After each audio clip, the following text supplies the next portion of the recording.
친애하는 시청자 여러분, 편안한 노후 이야기 블로그에 다시 오신 것을 환영합니다.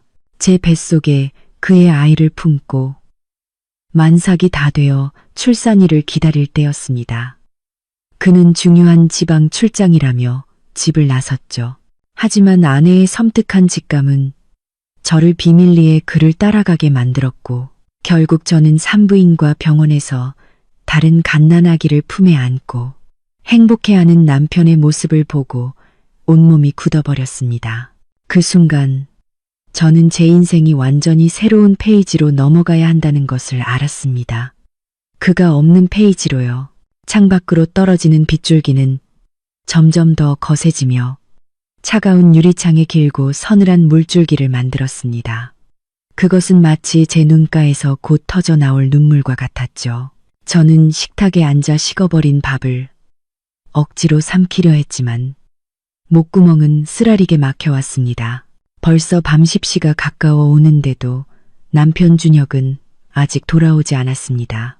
제가 오후부터 정성껏 준비한 그의 최애 메뉴로 가득 찬 저녁 식사는 누런 불빛 아래 차갑게 식어 홀로 남아 있었죠.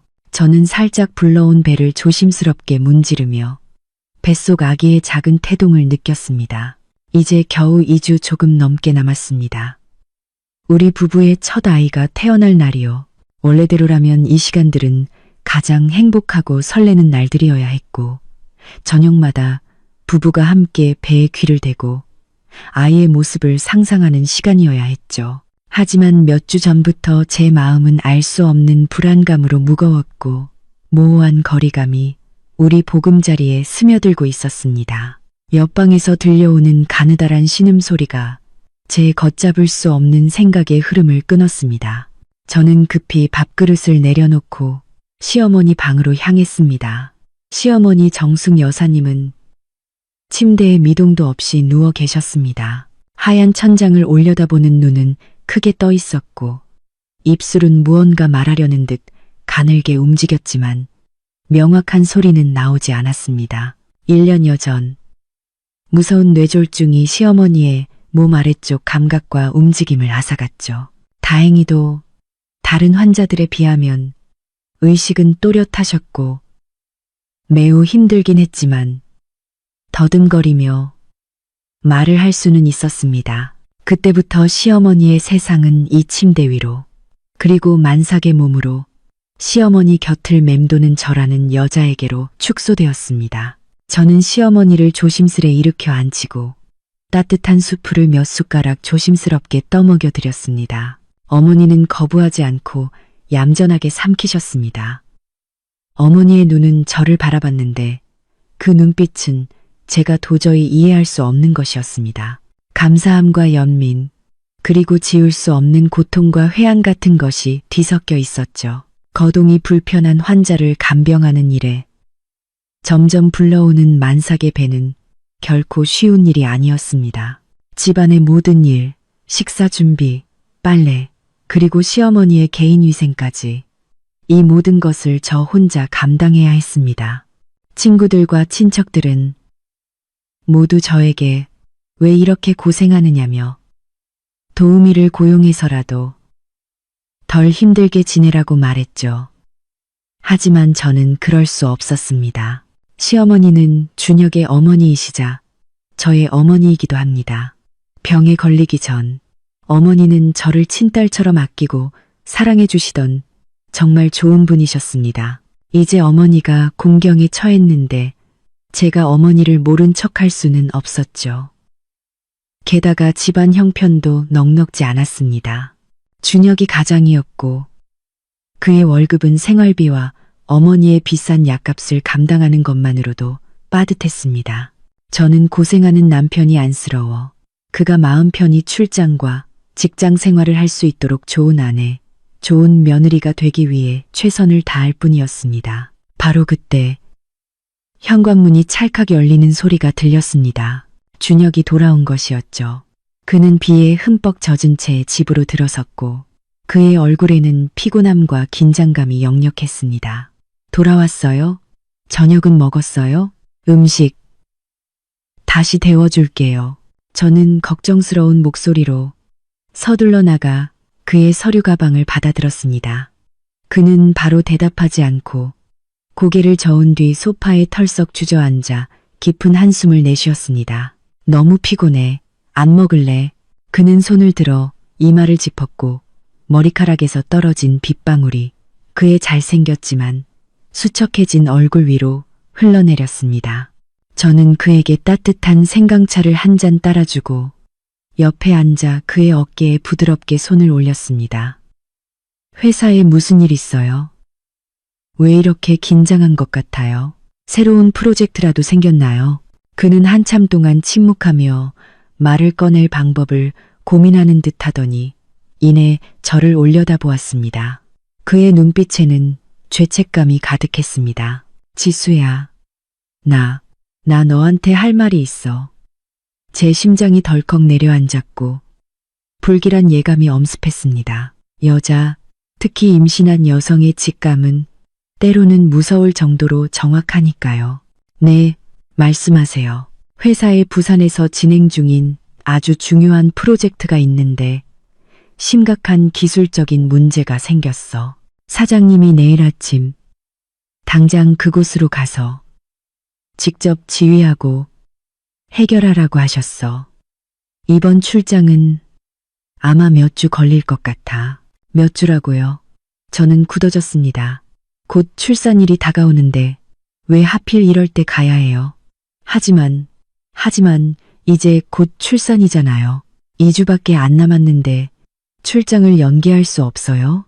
아니면 다른 사람을 대신 보내달라고 하든지요? 당신 없이는 안 될 만큼 그렇게 중요한 프로젝트인가요? 저는 떨리는 목소리로 희망의 빗줄기를 찾으려는 듯 다그쳐 물었습니다. 그는 제 손을 잡았고 그의 목소리에는 괴로움과 무력감이 가득했습니다. 노력해봤지만 안 돼. 이 프로젝트는 내가 처음부터 맡은 일이라서 나만이 그 복잡한 기술 문제를 해결할 수 있어. 이건 내가 부사장 자리로 승진할 수 있는 절호의 기회이기도 해. 미안해, 지수야. 가장 나를 필요로 하는 지금 당신 혼자 남겨두고 가는 내가 이기적이라는 걸 알아. 하지만 나를 위해, 우리 아이의 미래를 위해 노력해 줄 수 있을까? 나는 네가 출산하기 전에 돌아올 수 있도록 모든 일을 최대한 빨리 해결하고 엄마와 내 곁으로 돌아올게. 그는 저를 품에 꼭 안았지만 저는 이상한 거리감을 느꼈습니다. 그는 거짓말을 하고 있었습니다. 저는 거의 확신했습니다. 어떤 긴급한 프로젝트가 아내가 아이를 낳는 날보다 더 중요할 수 있을까요? 오랜 세월 아내를 사랑하고 첫 아이를 기다려온 남편이 어떻게 가장 중요한 순간에 아내를 두고 떠날 수 있을까요? 하지만 저는 어찌할 도리가 없었습니다. 어떤 증거도 없었습니다. 지금 이 상황에서 다투거나 묻는 것은 모든 일을 더욱 긴장시키고 그를 더 피곤하게 만들 뿐이었죠. 저는 고개를 끄덕이고 억지로 미소를 지으며 의심과 불안을 마음속 깊이 묻었습니다. 네, 출장 가시면 건강 조심해요. 집에서는 제가 어머니를 돌볼 테니 걱정 마시고요. 그는 무거운 짐을 내려놓은 듯 안도의 한숨을 쉬었습니다. 그는 제 이마에 키스하며 말했습니다. 이해해줘서 고마워. 내 아내가 최고야. 그날 밤 저는 그의 품에 안겨 있었지만 도저히 잠을 이룰 수 없었습니다. 그의 거짓말이 귓가에 계속 울려 퍼졌죠. 그가 저에게 무엇을 숨기고 있을까요? 왜 그는 가야만 했을까요? 그리고 이 출장은 정말 부산일까요? 아니면 다른 곳일까요? 다른 사람을 만나는 건 아닐까요? 수만 가지 질문이, 그것은 이미 파도가 많은 제 삶에 곧 폭풍우가 닥칠 것을 예고하는 신호였죠. 과연 아내의 직감이 정확할까요? 그리고 곧 다가올 운명적인 미행이 얼마나 끔찍한 진실을 드러낼까요? 만약 시청자 여러분께서 그 답을 알고 싶으시다면 주저하지 마시고 편안한 노후 이야기 블로그 채널을 좋아요, 공유, 구독해 주셔서 다음에 흥미진진한 이야기를 놓치지 마세요. 그날 밤은 제 인생에서 가장 긴 밤이었습니다. 저는 준혁의 옆에 누워 잠든 척했지만 모든 감각은 현악기처럼 팽팽하게 긴장되어 있었습니다. 창밖에 비는 그쳤고 처마 끝에 고인 물방울이 떨어지는 소리만 똑똑하고 들려왔습니다. 그것은 너무나도 애절하게 들리는 소리였습니다. 저는 준혁의 규칙적인 숨소리를 들을 수 있었지만 이 육체적인 가까움은 오히려 영혼의 엄청난 거리감을 더욱 두드러지게 만들 뿐이었습니다. 제 마음은 사랑, 의심, 두려움, 그리고 약간의 분노까지 혼란스러운 감정에 뒤죽박죽이었습니다. 저는 기억을 더듬으며 최근 남편의 행동에서 이상한 징후를 찾으려 했습니다. 사실 그는 변했습니다. 그는 돌발 회의나 야근을 이유로 늦게 귀가하는 일이 잦았습니다. 그는 몰래 발코니로 나가 통화하곤 했고 제가 가까이 가면 급히 전화를 끊거나 화제를 돌렸습니다. 이전과 같은 다정한 애정 표현이나 달콤한 말도 줄어들었습니다. 저는 스스로 그 모든 것이 업무 스트레스 때문일 거라고, 어머니와 곧 태어날 아이에 대한 걱정 때문일 거라고 위로했습니다. 저는 스스로를 현혹하며 그 경고 신호들을 애써 무시했습니다. 하지만 오늘 밤 그의 거짓말은 제가 애써 구축해온 가짜 평화의 껍데기를 산산조각내는 망치와 같았습니다. 다음 날 아침, 준혁은 아주 일찍 일어났습니다. 그는 소리를 내지 않으려고 조심하며 조용히 침대를 빠져나왔습니다. 그는 직접 작은 여행 가방을 준비했는데 몇 벌의 정장과 약간의 개인 용품만 들어 있었습니다. 그는 저에게 도움을 청하지도 않았고 저를 깨울까봐 아무 말도 하지 않았죠. 하지만 저는 잠들지 않았습니다. 저는 눈을 감은 채 누워 그의 모든 움직임을 귀 기울여 들었습니다. 저는 그가 어머니 방으로 들어가 속삭이듯 몇 마디 당부를 하는 소리를 들었습니다. 그리고 그가 지갑을 열고 돈을 세는 부스럭거리는 소리도 들었죠. 마침내 그가 다시 침실로 돌아왔습니다. 그는 침대 옆에 한참 동안 서서 저를 내려다보았고 저는 그의 시선이 저에게 꽂혀 있다는 것을 느낄 수 있었습니다. 저는 숨을 죽였고 심장은 쿵쾅거렸습니다. 그가 무엇을 할까요? 이별의 키스를 할까요? 아니면 그저 조용히 떠날까요? 그가 몸을 숙였고 저는 이마에 가벼운 키스를 느꼈습니다. 급하고 차가운 키스였습니다. 그리고 그는 망설임 없이 몸을 돌려 떠났습니다. 현관문이 닫히는 소리가 아침의 정적을 완전히 끊어냈습니다. 그의 오토바이 소리가 멀어지자마자 저는 벌떡 일어났습니다. 의심과 불안은 더 이상 억누를 수 없었습니다. 저는 집에 앉아 희망 없이 걱정만 하며 기다릴 수 없었습니다. 저는 진실을 알아야 했습니다. 그 진실이 아무리 가혹할지라도 저는 알아야 했습니다. 시계를 보니 아침 6시가 조금 넘었습니다. 공항까지는 멀고 만약 그가 정말 부산에 간다면 분명 국도 방향으로 갔을 겁니다. 저는 서둘러 임신한 배를 가릴 수 있는 헐렁한 옷으로 갈아입고 얇은 우비를 걸치고 모자를 눌렀었습니다. 저는 급히 묽은 죽을 끓이고 시어머니를 위해 약과 물을 준비하여 침대 옆 작은 상자에 모두 올려놓았습니다. 저는 어머니 귀에 속삭였습니다. 어머니가 다 이해하지 못하실지라도요. 어머니, 저 잠깐 나갔다 올게요. 금방 올 테니 얌전히 계세요. 어머니의 눈은 여전히 알 수 없는 근심으로 빛났습니다. 저는 서둘러 골목 입구로 달려나갔고 다행히 막 손님을 내려준 택시를 잡을 수 있었습니다. 기사님, 죄송하지만 앞에 가는 검은색 오토바이를 따라가 주세요. 저는 숨을 헐떡이며 익숙한 준혁의 뒷모습을 가리켰습니다. 하지만 거리를 좀 두고 그 사람이 눈치채지 못하게 조심해 주세요. 중년의 택시 기사님은 백미러로 저를 보았고 그의 눈빛에는 약간의 호기심이 있었지만 더 이상 묻지는 않았습니다. 그는 고개를 끄덕였습니다. 알겠습니다. 택시는 천천히 굴러갔고 운명적인 미행이 시작되었습니다. 제 심장은 가슴 속에서 미친 듯이 뛰었습니다. 제가 지금 무슨 짓을 하고 있는 걸까요?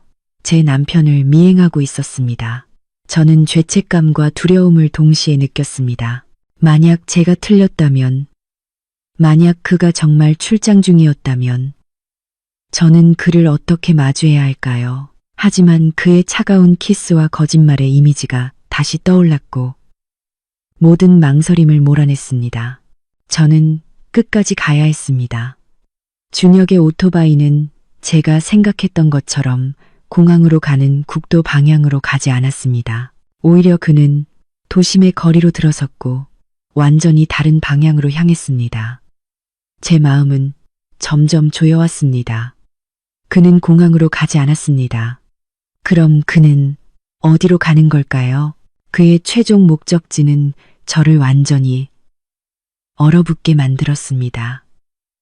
오토바이는 제가 광고판을 통해 이름을 잘 알고 있는 큰 병원 입구 앞에 멈췄습니다. 그곳은 한아름 국제 산부인과 병원이었습니다. 산부인과 병원. 왜 그는 이른 아침에 여행 가방을 든 채 산부인과 병원에 온 걸까요?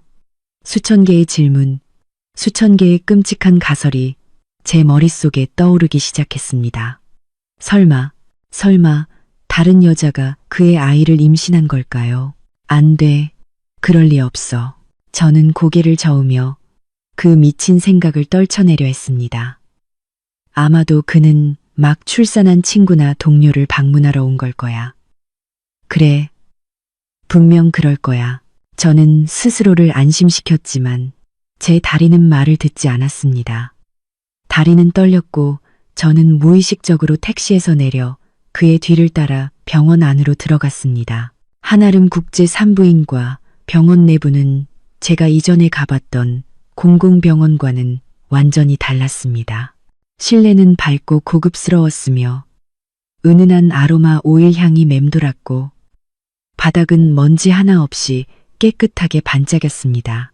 간호사와 의사들은 단정한 제복을 입고 있었고 태도는 상냥하고 전문적이었습니다. 이곳은 병원이라기보다는 고급 호텔 같았습니다. 하지만 그 호화로움은 제 마음속에 밀려오는 혼란과 두려움을 달래줄 수 없었습니다. 저는 큰 화분과 대기 의자 뒤에 숨어 준혁과 거리를 두며 아주 천천히 걸었습니다.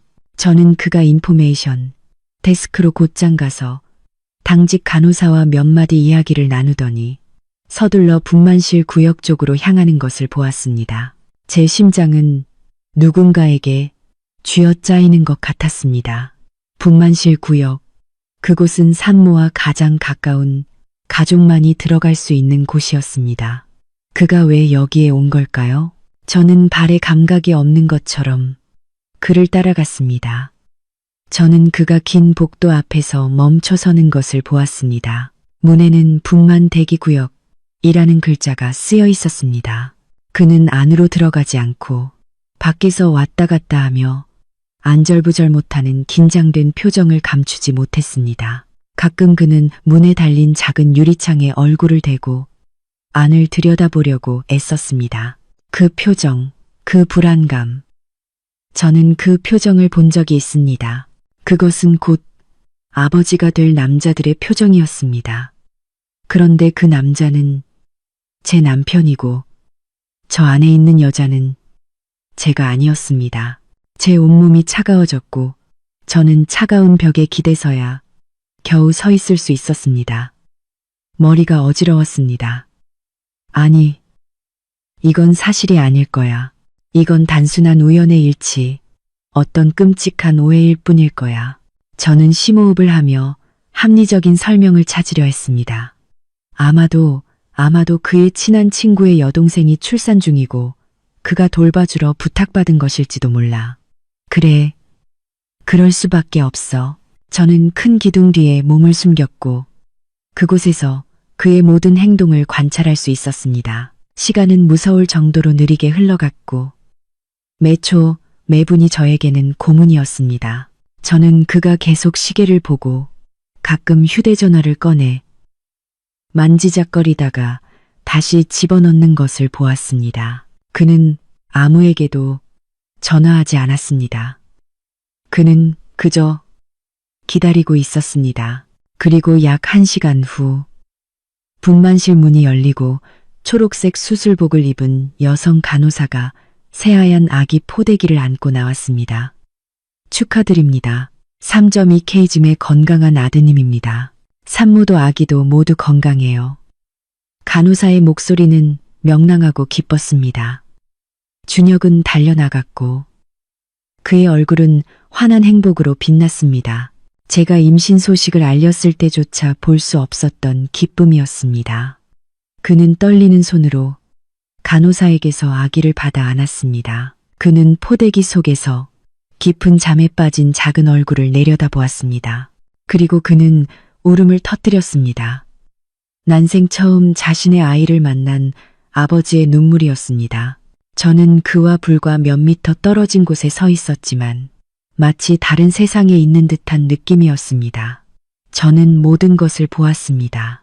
그의 터져 나오는 행복, 그의 눈물, 어설프지만 아기를 조심스럽게 안는 그의 모습까지. 저 아기는 제 아이가 아니었고 저 아버지는 제 남편이었습니다. 제 발밑에 세상이 무너져 내렸습니다. 더 이상 아무런 의심도 없었습니다. 모든 것이 너무나 명확하고 너무나 가혹했습니다. 저는 숨을 쉴 수가 없었습니다. 가슴이 찢어질 듯 아팠습니다. 그것은 진통의 고통보다 더 끔찍한 고통이었습니다. 귀가 멍해지고 주변의 모든 소리가 사라졌습니다. 제 눈에는 오직 제 남편이 자신의 아이가 아닌 아기와 함께 행복해하는 모습만이 보였습니다. 저는 배신당했습니다. 제가 가장 나약하고 그를 필요로 하는 바로 이 순간에 극도의 배신감을 느꼈습니다. 그는 저에게 거짓말을 했을 뿐만 아니라 다른 가정을 가지고 있었습니다. 다른 여자와 다른 아이를요. 그렇다면 저와 제 뱃속의 아이는 그의 인생에서 무엇이었을까요? 하나의 짜맞추기, 하나의 병풍, 아니면 그저 그가 짊어져야 할 책임이었을까요? 솟아오르는 고통과 분노는 제가 당장이라도 달려나가 그의 얼굴에 소리를 지르고 그의 가짜 얼굴을 세상에 폭로하고 싶게 만들었습니다. 하지만 저는 그럴 수 없었습니다. 제 다리는 바닥에 단단히 박힌 것 같았습니다. 더 이상 아무 힘도 남아있지 않았습니다. 저는 그저 그곳에 서서 눈물을 흘리며 제 생명보다 더 사랑했던 남자가 저와는 상관없는 기쁨에 행복해하는 것을 지켜볼 수밖에 없었습니다. 그리고 저는 제 비극이 여기서 멈추지 않을 것이라는 것을 알았습니다. 왜냐하면 저 아기의 엄마인 그 여자가 곧 나타날 것이었으니까요. 간호사가 아기를 준혁에게 건네자마자 다른 침대가 회복실에서 밀려 나왔습니다. 그 위에는 젊은 여자가 누워 있었고 출산 후라 얼굴은 창백했지만 아름답고 세련된 이목구비는 숨길 수 없었습니다. 그녀는 병원 환자복을 입고 있었고 긴 머리카락은 베개 위에 흩어져 있었습니다. 그녀가 준혁과 그의 품에 안긴 아이를 보자 행복하고 만족스러운 미소가 그녀의 입가에 피어올랐습니다. 여보, 그녀는 목소리가 약했지만 달콤하게 말했습니다. 준혁은 서둘러 돌아섰고 그녀의 이마에 가벼운 키스를 했습니다. 고생했어, 예진아. 고마워. 우리 아들. 나랑 너무 닮았어, 예진아. 저는 그 이름을 중얼거렸습니다. 낯선 이름이었습니다. 기억을 더듬으려 했지만 준혁의 친구나 동료 중에 예진이라는 이름은 떠오르지 않았습니다. 그렇다면 그녀는 완전히 새로운 사람이었습니다. 그가 오랫동안 저에게 숨겨온 비밀의 세계였죠. 그들은 정말 행복해 보였고 정말 잘 어울려 보였습니다. 성공하고 잘생긴 남자, 젊고 아름다운 여자, 그리고 그들의 귀여운 아들. 그들은 완벽한 가족이었습니다. 저와 제 뱃속의 아이를 위한 자리는 없는 가족이었습니다. 아들 나 좀 보여줘. 예진이 말했습니다. 준혁은 조심스럽게 아기를 안고 가까이 다가와 그녀 옆에 놓았습니다. 그녀는 가느다란 손을 뻗어 아기의 뺨을 살짝 만졌습니다. 엄마 아들, 세상에 온 걸 환영해. 그리고 그녀는 준혁을 올려다보았고 눈빛은 사랑으로 가득했습니다. 아기 이름은 생각했어? 응. 우리 아기 이름은 지후, 지라고 짓자. 박지후, 괜찮겠어. 지혜롭고 덕이 많은 아이. 아름답고 의미 있는 이름이었지만 그것은 제 심장에 또 다른 칼을 꽂는 것과 같았습니다. 그는 모든 것을 준비했고 심지어 사생아의 이름까지 생각했습니다. 반면 제 뱃속의 친아들의 이름은 아직 한 번도 함께 앉아 정해본 적이 없었습니다. 저는 복도의 구석에 서서 그들의 행복한 가족극 전체를 지켜보았습니다. 저는 마치 주인공이 제 남편인 비극, 영화를 보는 보이지 않는 관객 같았습니다. 저는 더 이상 울 수 없었습니다. 눈물은 말라버렸고 오직 마비되는 듯한 고통과 끔찍한 공허함만이 남았습니다. 모든 것이 부서졌습니다. 사랑, 믿음, 희망, 모든 것이 잿더미가 되었습니다. 간호사는 예진의 침대를 개인 병실 쪽으로 밀고 갔고 준혁은 한 손에는 아기를 안고 다른 손에는 자신의 여행 가방을 든 채 다정하게 뒤따랐습니다.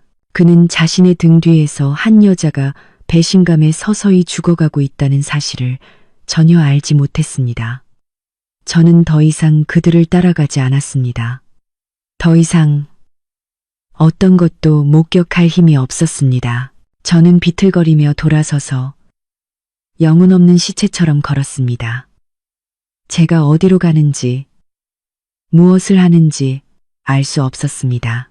저는 그저 서울의 낯선 거리를 뜨거운 햇살 아래 방황했던 기억만 납니다. 무거운 만삭의 배는 더 이상 제 것이 아닌 것 같았습니다.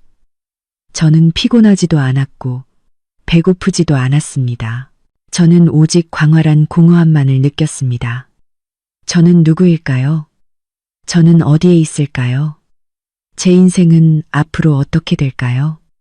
해답 없는 수만 가지 질문이 제 마음속을 파고들었습니다. 날이 어둑어둑해지고 나서야 저는 준혁의 전화벨 소리에 정신이 번쩍 들었습니다.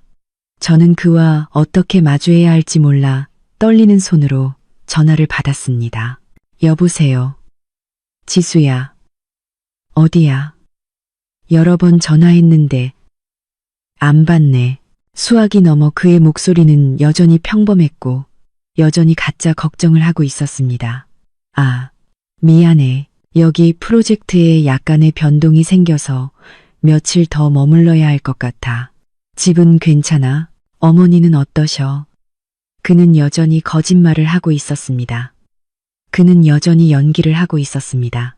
네, 저는 괜찮아요. 어머니도 괜찮으세요. 저는 쉬어버린 목소리로 대답했습니다. 그래, 그럼 잘 됐네. 일찍 자. 나 회의 가야 해. 사랑해. 그는 전화를 끊었습니다. 사랑해. 그 세 단어가 지금은 왜 이렇게 역겹고 왜 이렇게 가짜로 들릴까요? 저는 길바닥에 주저앉아 두 손으로 배를 감싸 안고 울음을 터뜨렸습니다. 이번에는 저의 어리석음을 위해 울었습니다.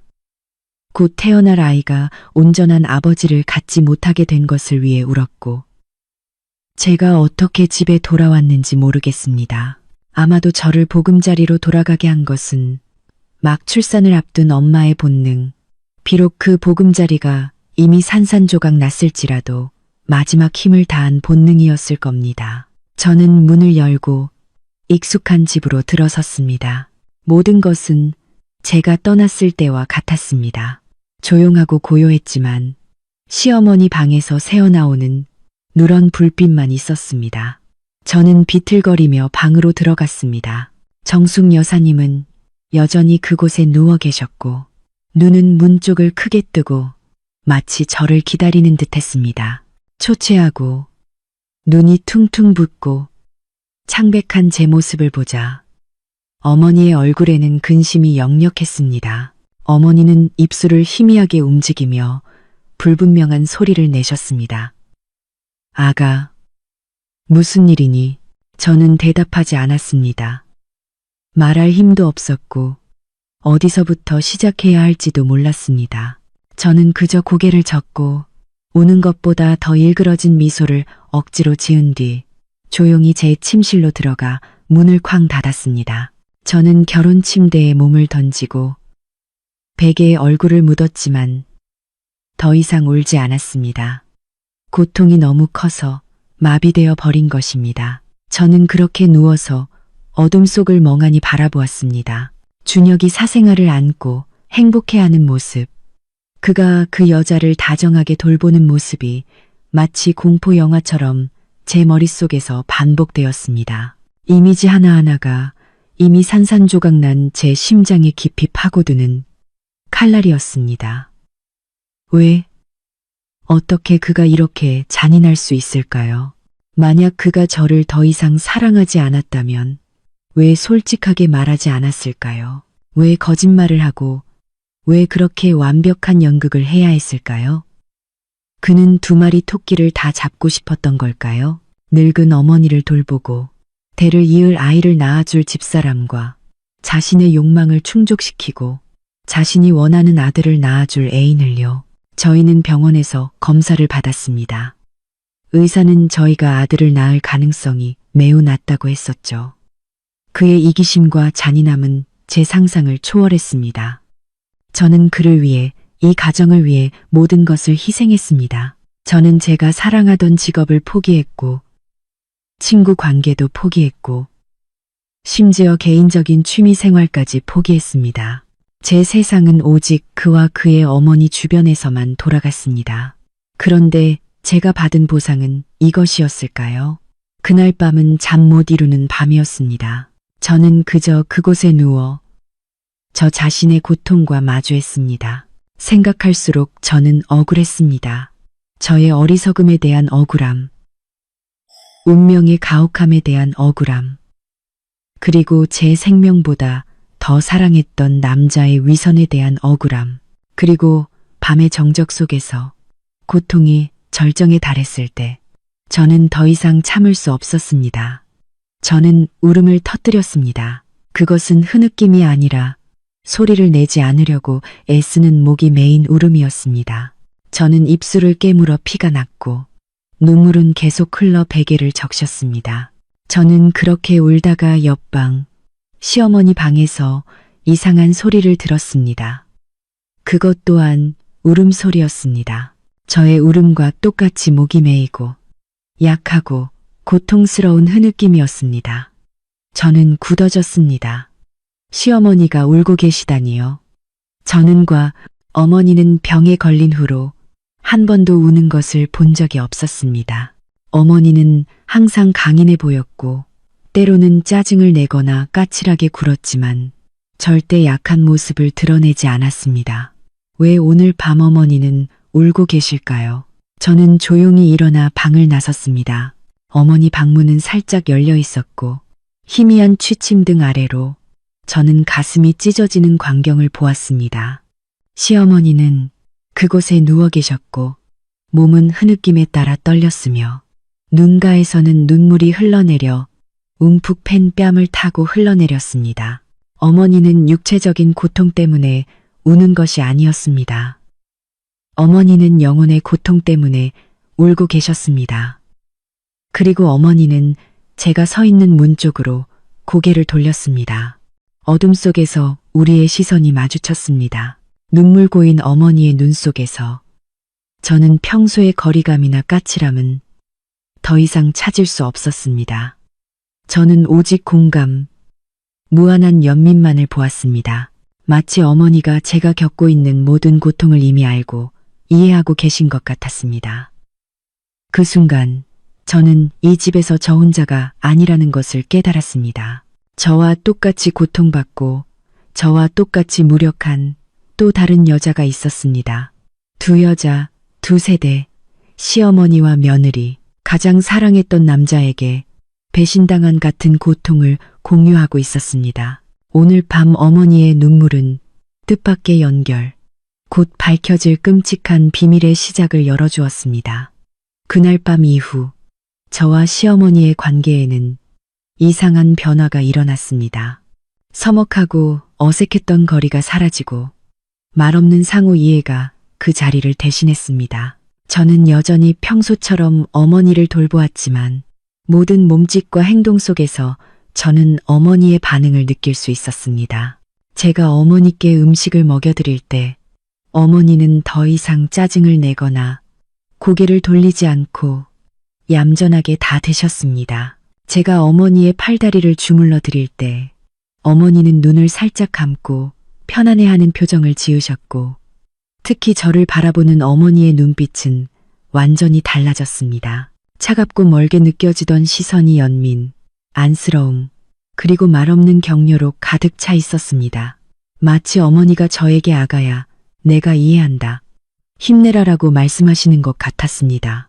저는 여전히 고통과 좌절 속에 빠져 있었습니다. 하루 종일 저는 기계처럼 묵묵히 일할 뿐 말도 웃음도 없었습니다.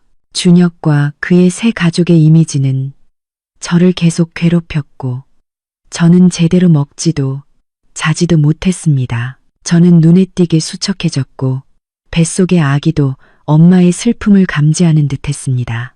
태동이 훨씬 줄어들었죠. 시어머니는 이 모든 것을 보셨고 아무 말씀도 하지 않으셨지만 저를 조용히 관찰하셨습니다. 어머니의 눈빛은 점점 더 걱정스러워지고 초조해졌습니다. 마치 어머니를 재촉하는 무언가가 있는 듯 더 이상 마음속에 비밀을 간직할 수 없는 것 같았습니다. 그리고 어느 늦은 밤, 제가 또다시 거실에 혼자 앉아 부정적인 생각에 잠겨 있을 때 어머니가 저를 부르셨습니다. 지수야, 지수야. 어머니의 약하고 더듬거리는 목소리가 방 안에서 들려왔습니다. 저는 깜짝 놀라 서둘러 방으로 달려 들어갔습니다. 어머니는 몸을 일으키려고 애쓰고 계셨고 눈은 저를 간절하게 바라보고 있었습니다. 이리 와, 여기 앉아. 어머니는 힘들게 말씀하시며 침대 옆 의자를 가리키셨습니다. 저는 앉아서 걱정스럽게 물었습니다. 어머니, 왜 그러세요? 어디 안 좋으세요? 어머니는 고개를 저으셨습니다. 어머니는 심호흡을 하셨는데 마치 모든 힘을 끌어모으려는 듯 했습니다. 그리고는 매우 진지한 눈빛으로 저를 똑바로 바라보셨습니다. 너, 준혁이 일 알았지? 어머니의 질문은 이미 예상했지만 저를 얼어붙게 만들었습니다. 저는 어떻게 대답해야 할지 몰라 고개를 숙였고 다시 눈물이 흐르기 시작했습니다. 저의 침묵이 가장 명확한 대답이었습니다. 시어머니는 깊은 한숨을 쉬셨습니다. 어머니는 앙상하고 떨리는 손을 뻗어 제 손을 잡으셨습니다. 어머니의 손은 차가웠지만 저에게 이상한 따뜻함을 전달해 주었습니다. 울지 마라, 아가. 어머니는 여전히 매우 힘들었지만 목소리는 더 분명해졌습니다. 울어봤자 아무것도 해결되지 않아. 너와 아기를 위해서라도 강해져야 한다. 어머니는 말을 멈추셨고 호흡이 가빠졌습니다. 저는 서둘러 어머니의 가슴을 쓸어내렸습니다. 어머니, 말씀하지 마시고 쉬세요. 아니, 나는 말해야 한다. 어머니는 단호하셨습니다. 말하지 않으면 나는 눈을 감을 수가 없어. 어머니는 제 손을 더 세게 잡으셨고 그 눈빛은 분노와 결의의 불꽃으로 타올랐습니다. 지수야, 내 말 들어라. 너는 당장 이 집을, 이 준혁을 떠나야 해. 저는 어리둥절하여 어머니를 바라보았습니다. 어머니, 무슨 말씀이세요? 그놈은 내가 아까워. 어머니는 말씀하시면서도 뺨 위로 눈물을 흘리셨습니다. 그놈은 불효자식이고 배신자 남편이고 사람 탈을 쓴 악마야. 그리고 밤의 정적 속에서 처마 끝에 떨어지는 빗방울 소리만이 들리는 가운데 시어머니는 이야기를 시작하셨습니다. 끊어지고 힘든 이야기였지만 1년 넘게 어머니가 숨겨야 했던 끔찍한 진실, 제 운명을 완전히 바꿀 엄청난 비밀이 담겨 있었습니다. 아가야, 엄마는 그놈이 바람 피운다는 걸 오래전에 알았다. 정숙 여사님의 목소리는 떨렸고 말 한마디 한마디는 엄청난 노력이었습니다. 저는 숨을 죽이고 귀 기울이며 단 한마디도 놓치지 않으려 했습니다. 1년 전쯤 엄마는 그놈이 몰래 전화 통화하는 것을 보았고 다른 여자와 사랑을 속삭이는 것을 들었다. 엄마는 의심스러워서 몰래 그놈을 미행했다.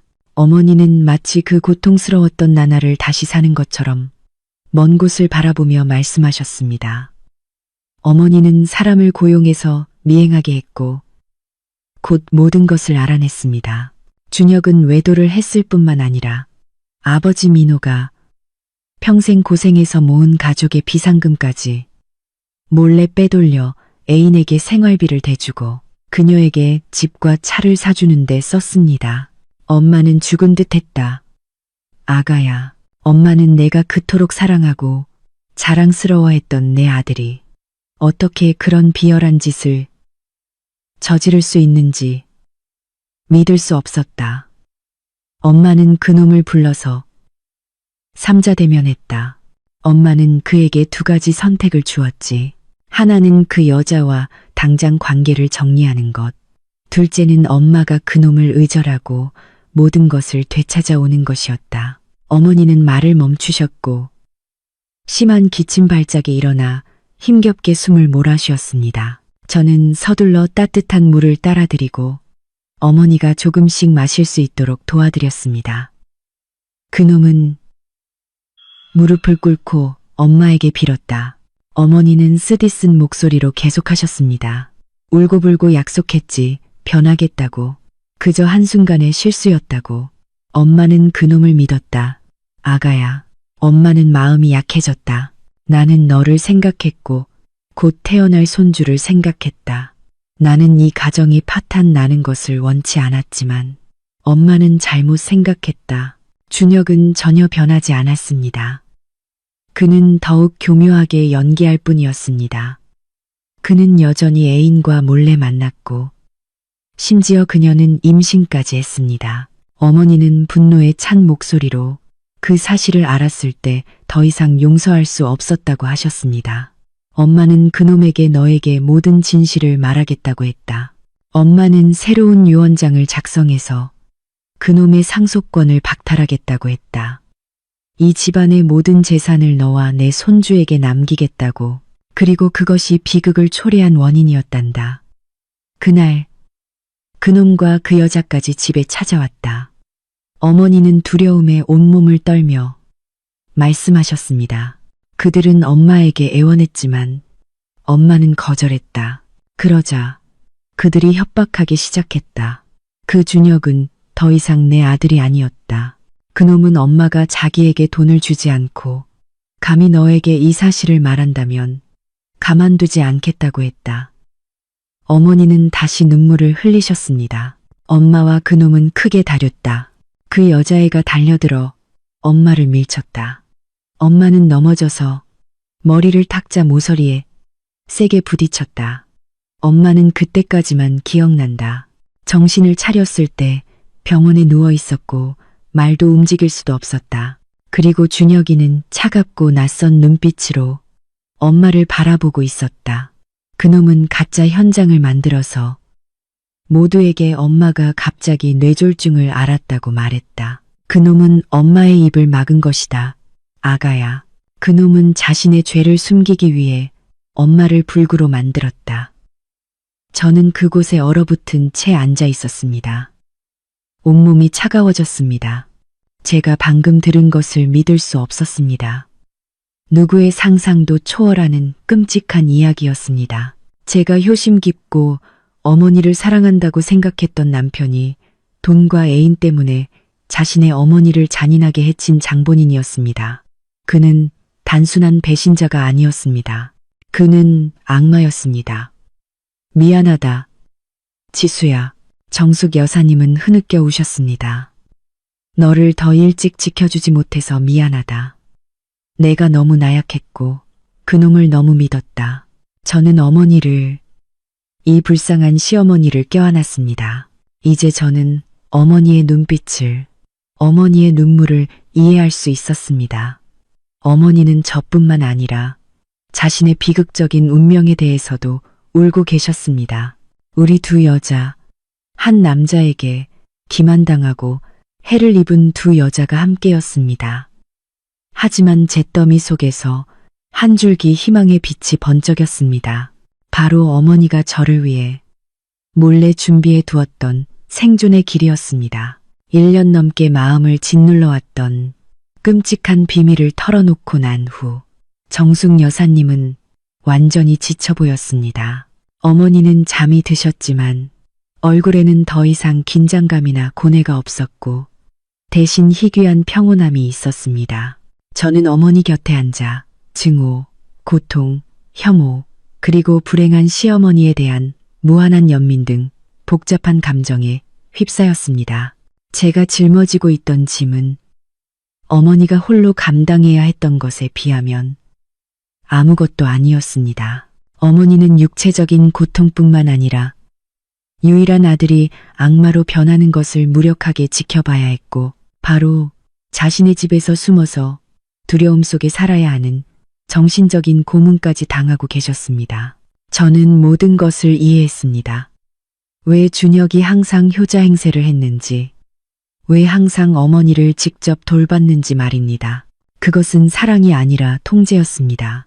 그는 언젠가 어머니가 회복되어 진실을 말할까봐 두려웠습니다. 그는 자신의 비밀이 영원히 묻히도록 어머니를 자신의 시야 안에 두기를 원했던 것입니다.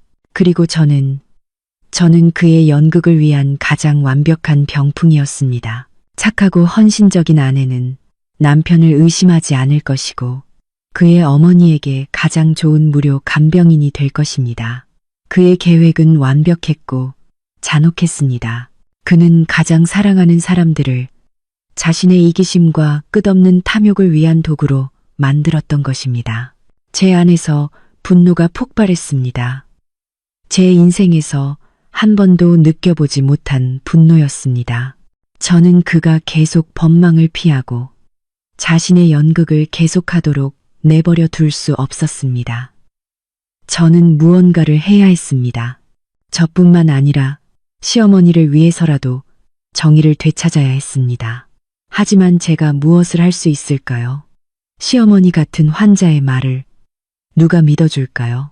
저는 만삭의 몸에 돈 한 푼 없고 의지할 친척도 없었습니다. 저는 준혁처럼 교활하고 잔인한 사람 앞에서 제가 너무나 작고 무력하게 느껴졌습니다. 마치 제 눈에 혼란을 읽은 듯 제가 잠든 줄 알았던 정숙 여사님은 갑자기 눈을 뜨셨습니다. 어머니는 저를 바라보셨고 그 눈빛은 더 이상 약하지 않았으며 놀랍도록 확고하고 명확했습니다. 지수야. 어머니는 여전히 힘든 목소리로 다시 부르셨습니다. 두려워하지 마. 엄마가 다 준비해놨어. 어머니는 턱으로 침대 밑을 가리키셨습니다. 그곳에는 쇠상자가 있었습니다. 저것을 꺼내라. 저는 놀랐지만 어머니가 시키는 대로 했습니다. 만삭의 배 때문에 몸을 굽히기가 조금 힘들었습니다. 저는 침대 밑 어둠 속을 더듬었고 차갑고 무거운 금속 물체에 손이 닿았습니다. 저는 힘들게 그것을 끌어냈습니다. 그것은 낡고 녹슨 작은 자물쇠로 잠긴 쇠상자였습니다. 열쇠는 탁자 위 마른 꽃병 안에 있다. 어머니가 계속 말씀하셨습니다. 저는 서둘러 방구석 작은 탁자로 갔고 그곳에는 오랫동안 꽂혀있던 마른 라벤더 꽃병이 있었습니다. 저는 꽃을 모두 쏟아냈고 작은 구리 열쇠 하나가 타일 바닥에 딸랑 소리를 내며 떨어졌습니다. 제 심장은 쿵쾅거렸습니다. 이 상자 안에 무엇이 들어있기에 시어머니가 이렇게 깊숙이 숨겨두셨을까요? 이것이 어머니가 말씀하신 생존의 길일까요? 저는 떨리는 손으로 자물쇠에 열쇠를 넣고 살짝 돌렸습니다. 자물쇠가 풀렸고 저는 깊은 숨을 들이마신 뒤 천천히 상자 뚜껑을 열었습니다. 안에는 돈이나 보석이 없었습니다. 제 눈에 가장 먼저 들어온 것은 낡은 가죽 표지의 수첩이었습니다. 저는 첫 페이지를 펼쳤습니다. 몇 년 전 돌아가신 시아버지 박민호님의 익숙한 필체였습니다. 이것은 시아버지의 일기장이었습니다. 하지만 그 옆에는 깔끔하게 정리된 다른 많은 서류들이 있었습니다. 토지 사용 증명서, 예금 통장, 보험 계약서, 그리고 빨간 밀봉 왁스로 조심스럽게 봉인된 서류철이 있었습니다. 읽어봐라. 정숙 여사님이 가늘게 말씀하셨습니다. 저는 일기장을 들고 읽기 시작했습니다. 그리고 또 다른 엄청난 비밀이 밝혀지기 시작했습니다. 시부모님이 오래전부터 몰래 계획해온 판이었습니다. 그 판은 상황을 완전히 바꾸고 저에게 최고의 무기를 넘겨줄 것이었습니다. 시아버지의 일기장은 일상적인 일을 기록한 것이 아니었습니다. 그것은 마치 구두 유언장 같았고 시아버지가 한 번도 만나지 못한 손주에게 쓴 당부와 속마음이었습니다. 강인하고 사랑이 가득한 글씨체는 제가 결코 상상할 수 없었던 진실을 서서히 드러냈습니다. 시아버지 민호님은 단지 자상한 아버지가 아니셨습니다. 그는 매우 사려 깊고 선견지명이 있는 분이셨습니다. 그는 일찍이 유일한 아들 안에 있는 타락과 탐욕의 싹을 알아차리셨습니다. 준혁, 그놈은 영리하고 능력 있지만 너무 물질을 중시하고 유혹에 쉽게 넘어간다. 언젠가 탐욕이 그놈의 눈을 멀게 하고 잘못된 길로 밀어 넣을까봐 걱정이다. 그는 그 걱정을 아내에게조차 말하지 않고 조용히 행동하셨습니다. 그는 준혁에게 직접 재산을 남기지 않았습니다. 대신 그는 법적으로 매우 엄격한 유언장을 작성하셨습니다. 저는 떨리는 손으로 빨간 밀봉 왁스로 봉인된 서류철을 열었습니다. 안에는 공증되었고 2명의 증인이 서명한 원본 유언장이 있었습니다. 유언장의 내용에 저는 숨을 쉴 수 없었습니다. 박민호님의 모든 재산, 즉 우리가 살고 있는 집, 그가 평생 일구어 온 건설회사 TQ, 그리고 다른 모든 예금과 부동산은 오직 한 사람에게만 남겨졌습니다. 내 며느리 지수, 지가 낳은 박씨 가문의 장손에게. 유언장에는 손주가 태어나면 모든 재산은 손주의 소유가 될 것이며 어머니인 지수지는 법적 후견인으로서 아이가 18세가 될 때까지 모든 재산을 관리하고 사용할 전권을 갖는다고 명시되어 있었습니다. 그리고 그의 아들 박준혁 준 그리곤 생계에 필요한 아주 작은 월별 보조금만 받을 수 있으며 위의 재산에 대한 어떠한 상속권, 결정권, 양도권도 가지지 못했습니다. 내가 이렇게 한 것은 시아버지는 일기장에 쓰셨습니다. 내가 그놈을 사랑하지 않아서가 아니다. 오히려 너무 사랑하기 때문에 이렇게 해야 했다.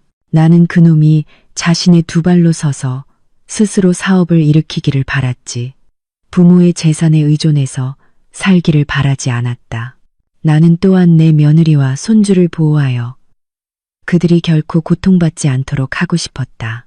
저는 그곳에 얼어붙은 채 앉아 있었습니다. 눈물이 계속 흘러내렸지만 이번에는 고통의 눈물이 아니라 감동과 무한한 감사함의 눈물이었습니다. 시부모님은 저를 얼마나 사랑하고 믿으셨던 걸까요? 그들은 몰래 모든 것을 준비했고 저에게 완전한 미래, 가장 확고한 보장을 넘겨주셨습니다. 정숙 여사님은 제가 우는 것을 보고 함께 우셨습니다.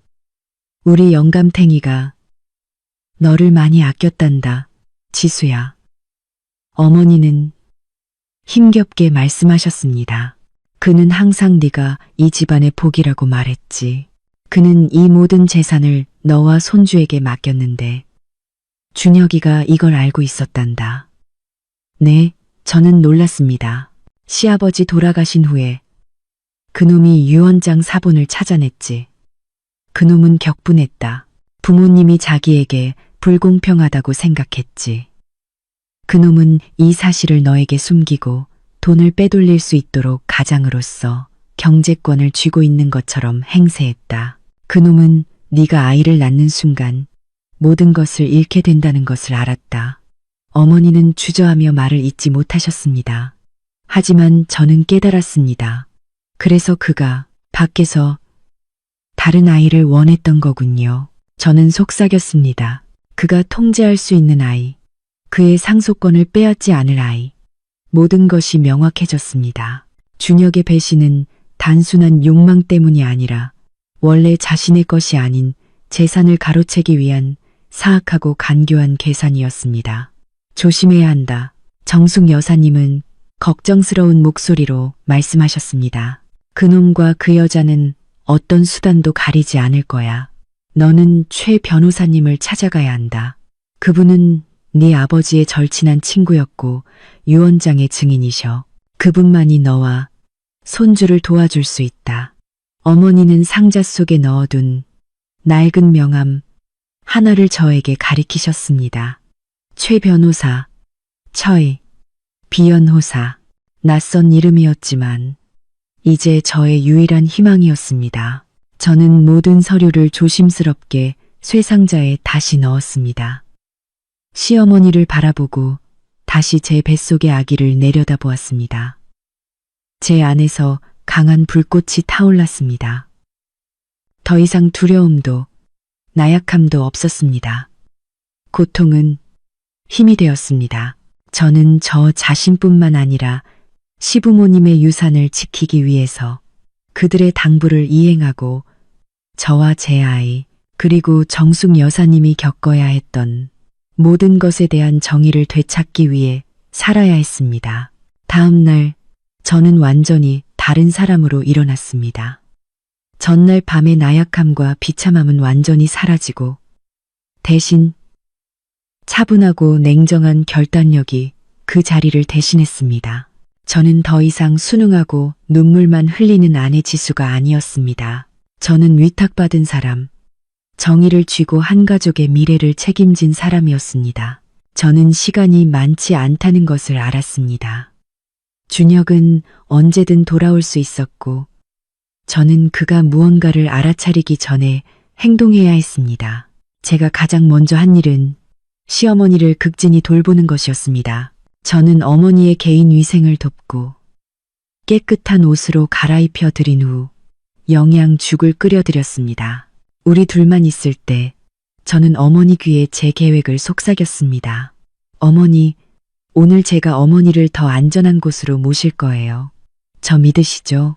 정숙 여사님은 아무 말도 하지 않고 오직 절대적인 신뢰의 눈빛으로 저를 바라보시더니 고개를 살짝 끄덕이셨습니다. 어머니의 신뢰는 저에게 더 큰 힘을 주었습니다. 다음으로 저는 휴대전화를 들어 명함에 적힌 최 변호사님의 번호를 찾았습니다. 저는 깊은 숨을 들이마신 후 통화 버튼을 눌렀습니다. 여보세요. 최 변호사 사무실입니다. 젊은 여성의 목소리가 들렸습니다. 안녕하세요. 저는 박지수라고 합니다. 최 변호사님을 뵙고 싶습니다. 드릴 말씀이 매우 긴급합니다. 제 목소리에 담긴 심각성을 들었는지 비서는 더 이상 묻지 않았습니다. 잠시만 기다려 주십시오. 몇 초 후 중후하고 따뜻한 남자의 목소리가 들렸습니다. 나이는 들었지만 여전히 명석함이 가득한 목소리였습니다. 여보세요. 최입니다. 누구시죠? 네, 안녕하세요. 최 변호사님. 저는 지수입니다. 박민호 아버님과 정숙 어머님의 며느리입니다.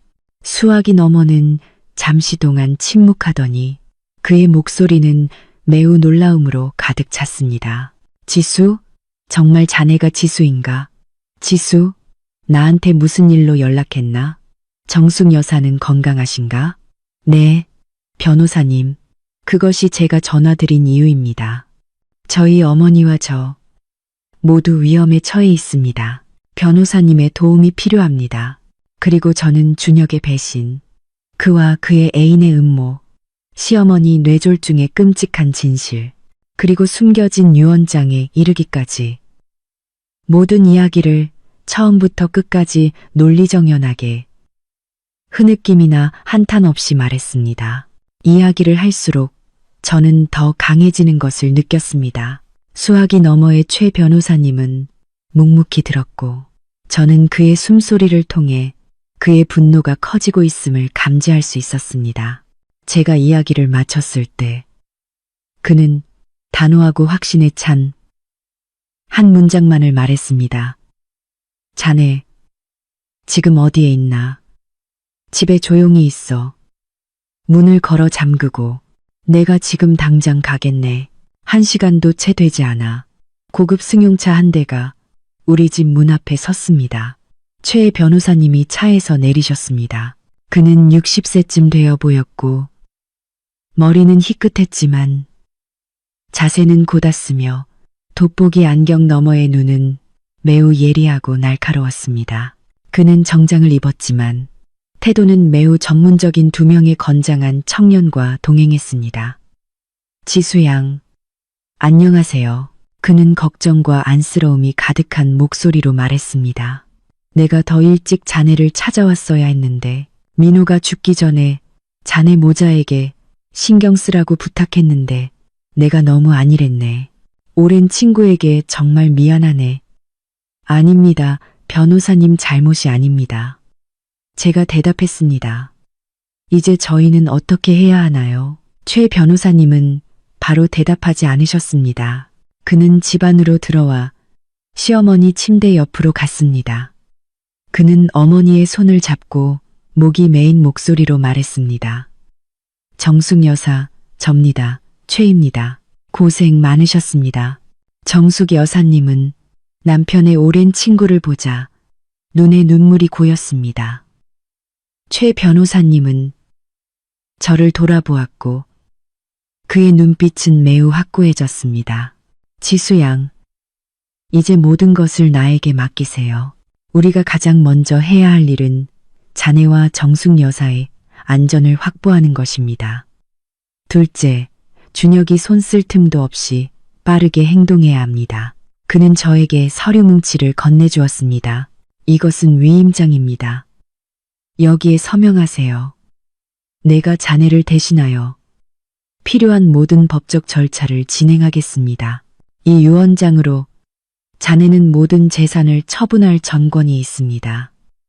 우리는 이 집을 당장 팔 것입니다. 집을요? 저는 약간 놀랐습니다. 그렇습니다. 최 변호사님은 단호하게 말했습니다. 우리는 그놈에게 아무것도 남겨줄 수 없습니다.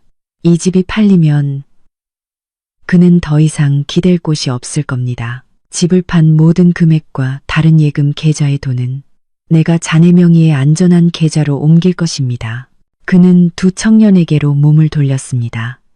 두 분은 여기에 24시간 상주하며 지수 씨와 여사님의 안전을 보호하십시오. 특히 박준혁이 돌아올 때까지는 내 허락 없이는 그 누구도 집에 들어오게 해서는 안 됩니다. 모든 것이 빠르고 전문적이며 매우 단호하게 정리되었습니다. 저는 더 이상 외롭거나 두렵지 않았습니다. 저는 확고한 버팀목, 경험 많은 안내자를 얻었습니다. 저의 변신은 정말로 시작된 것입니다. 저는 더 이상 피해자가 아니었습니다. 저는 사냥꾼이 되고 있었습니다. 그리고 제 먹잇감은 어딘가에서 여전히 가짜 행복에 빠져 있었고 자신의 머리 위로 거대한 덫이 내려앉으려 한다는 사실을 전혀 알지 못했습니다. 최 변호사님의 지휘와 조치 아래 모든 일이 놀라울 정도로 빠르고 비밀리에 진행되었습니다. 최 변호사님은 법조계와 부동산 업계의 폭넓은 경험과 관계를 이용하여 단 하루 만에 집의 잠재적 구매자를 찾았습니다. 그 사람은 이 지역의 대표 사무실을 열려는 사업가였습니다.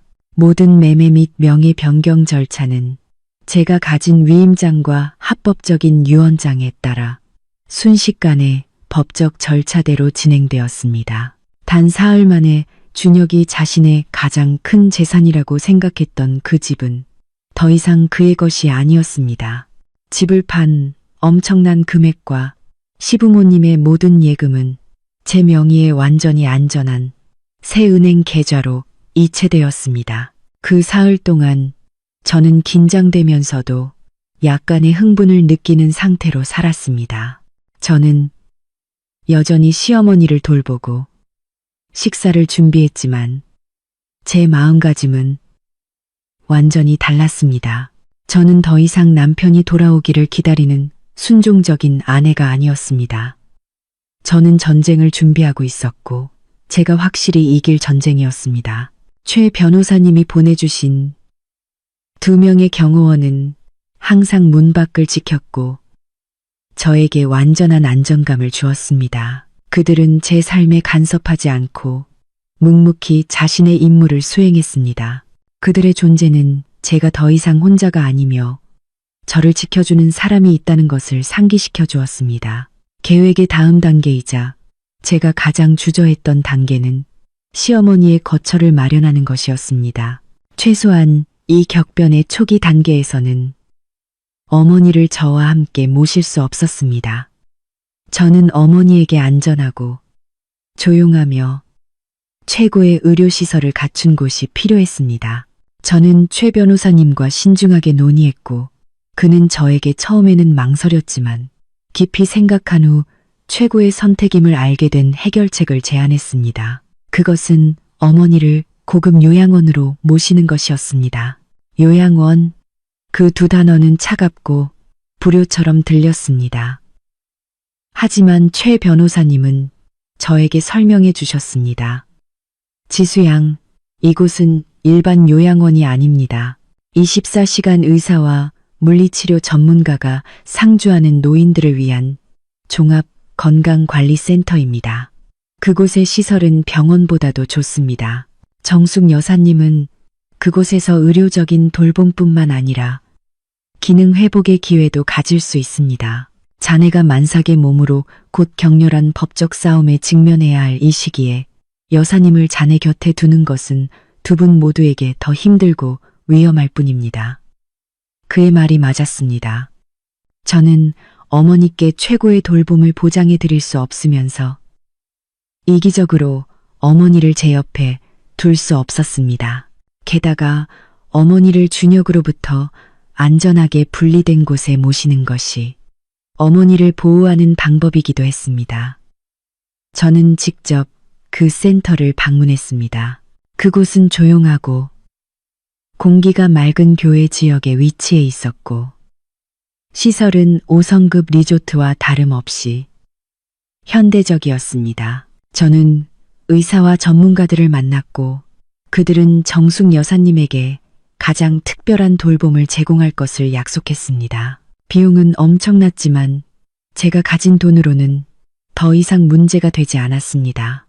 시어머니를 모시는 날, 저는 어머니와 오랫동안 이야기했습니다. 어머니, 제가 어머니를 더 좋은 곳으로 모셔다 드릴 거예요. 그곳에는 훌륭한 의사들이 있고 어머니가 빨리 건강해지도록 도와줄 거예요. 제가 자주 어머니를 찾아뵐게요.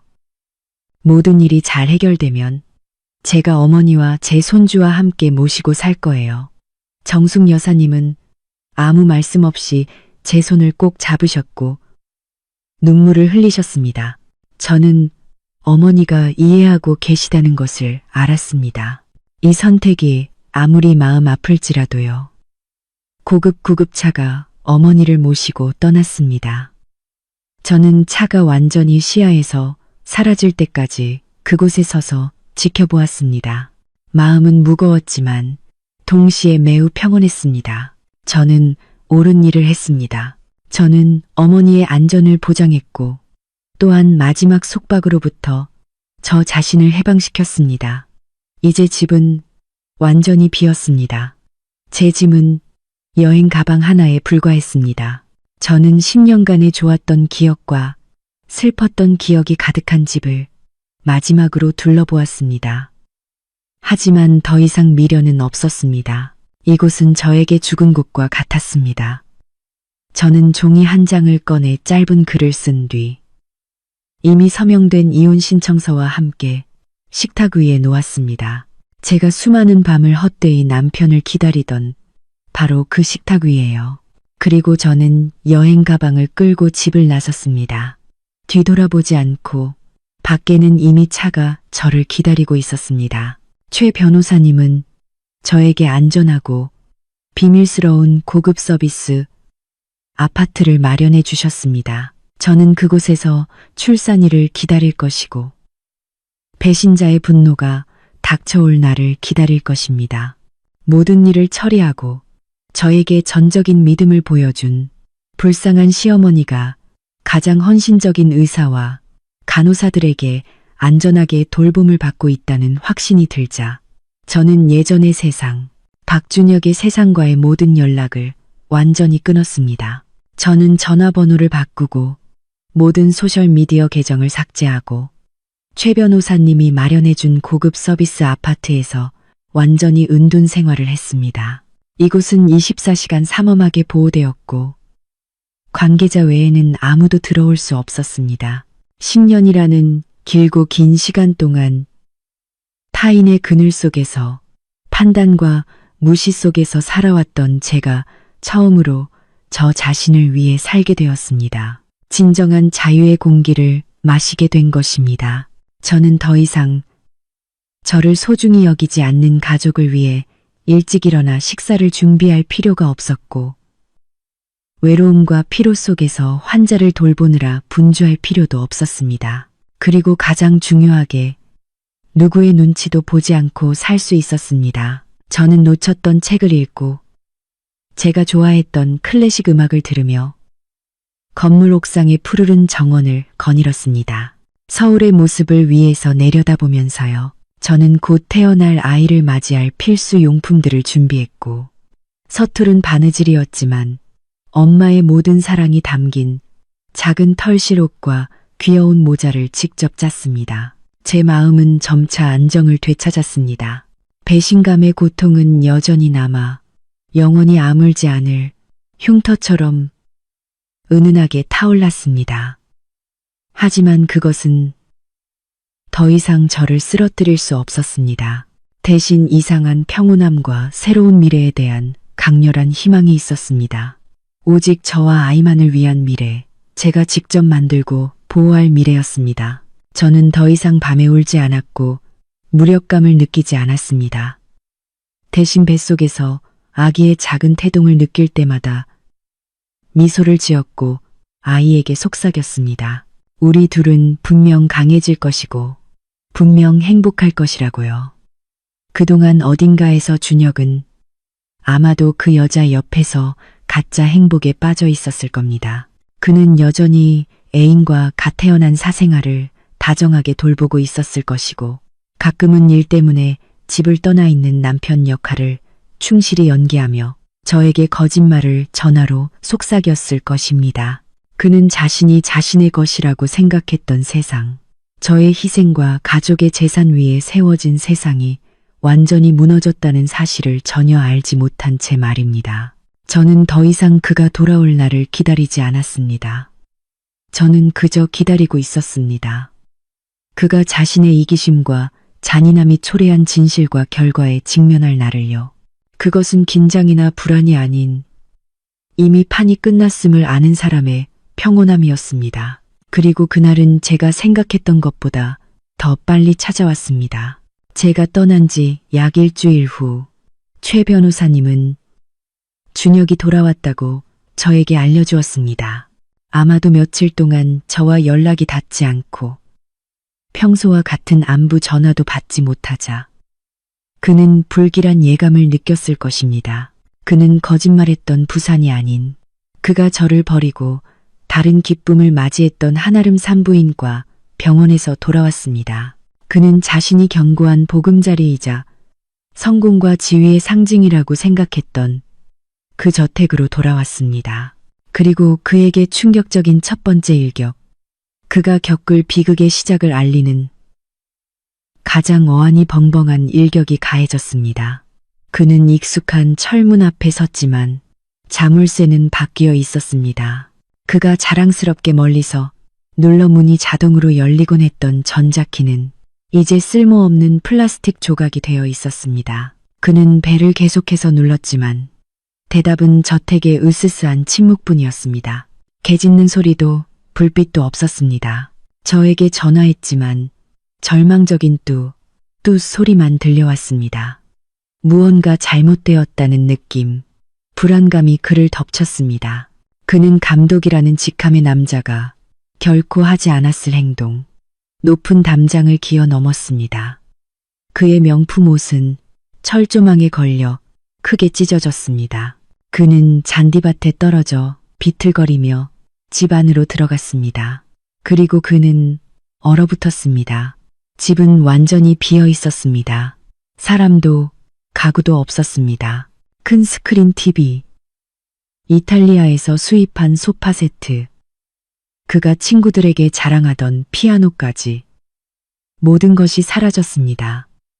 화려하고 웅장했던 저택은 이제 차갑고 쎄한 내벽만 남아 당황한 그의 발자국 소리만 메아리 쳤습니다.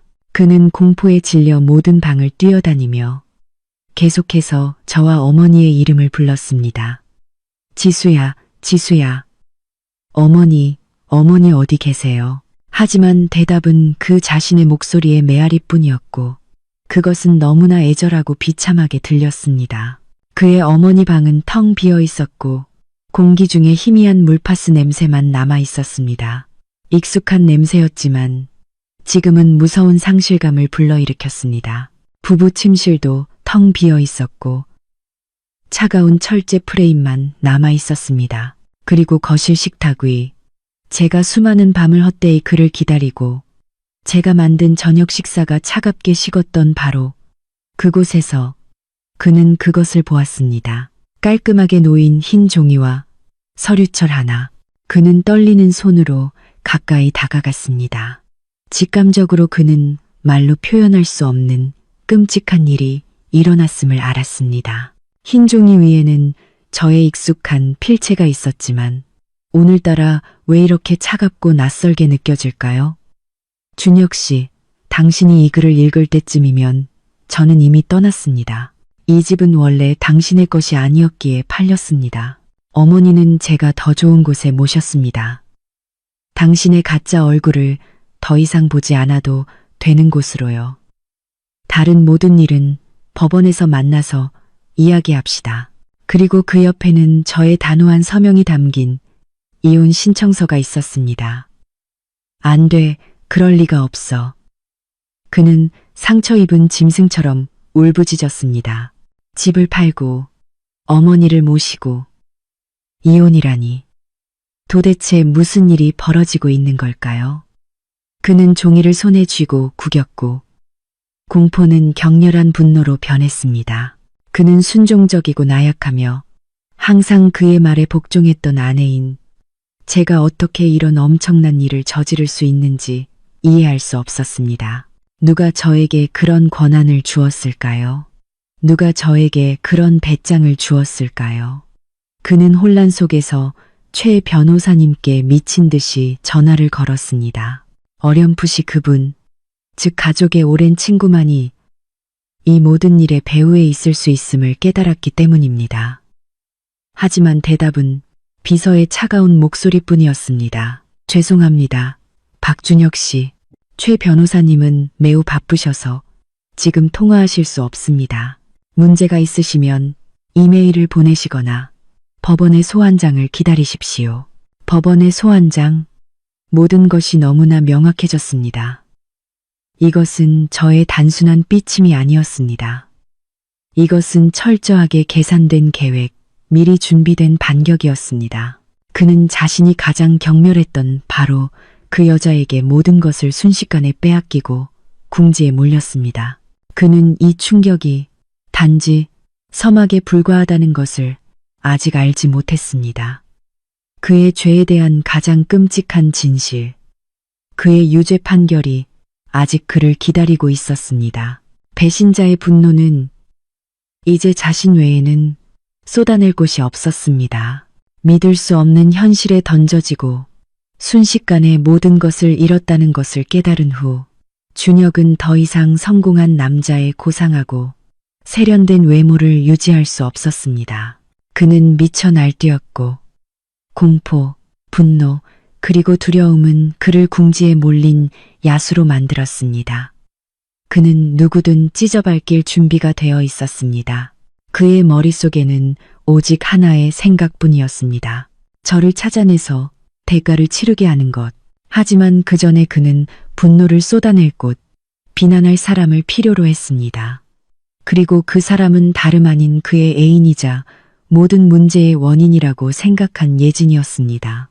그가 가장 먼저 한 일은 예진과 그의 사생아가 있는 산부인과 병원으로 달려가는 것이었습니다. 그는 위로나 공감을 구하러 간 것이 아니라 자신의 분노를 표출하러 갔습니다. 그는 병실로 뛰어들자마자 주변 사람들의 놀란 시선과 갓난아기의 울음소리에도 아랑곳하지 않고 소리를 질렀습니다. 예진, 당신, 나에게 말해봐. 당신이 무슨 짓을 했지? 당신이 멍청하게 우리 관계를 노출시킨 거 아니야? 그는 예진의 어깨를 잡고 세게 흔들었습니다. 왜 지수, 그 여자가 모든 것을 알고 있지? 왜 감히 그런 짓을 한 거야? 집도 잃고 돈도 다 잃었어. 엄마는 또 어디로 데려갔는지 모르겠다고. 이해해.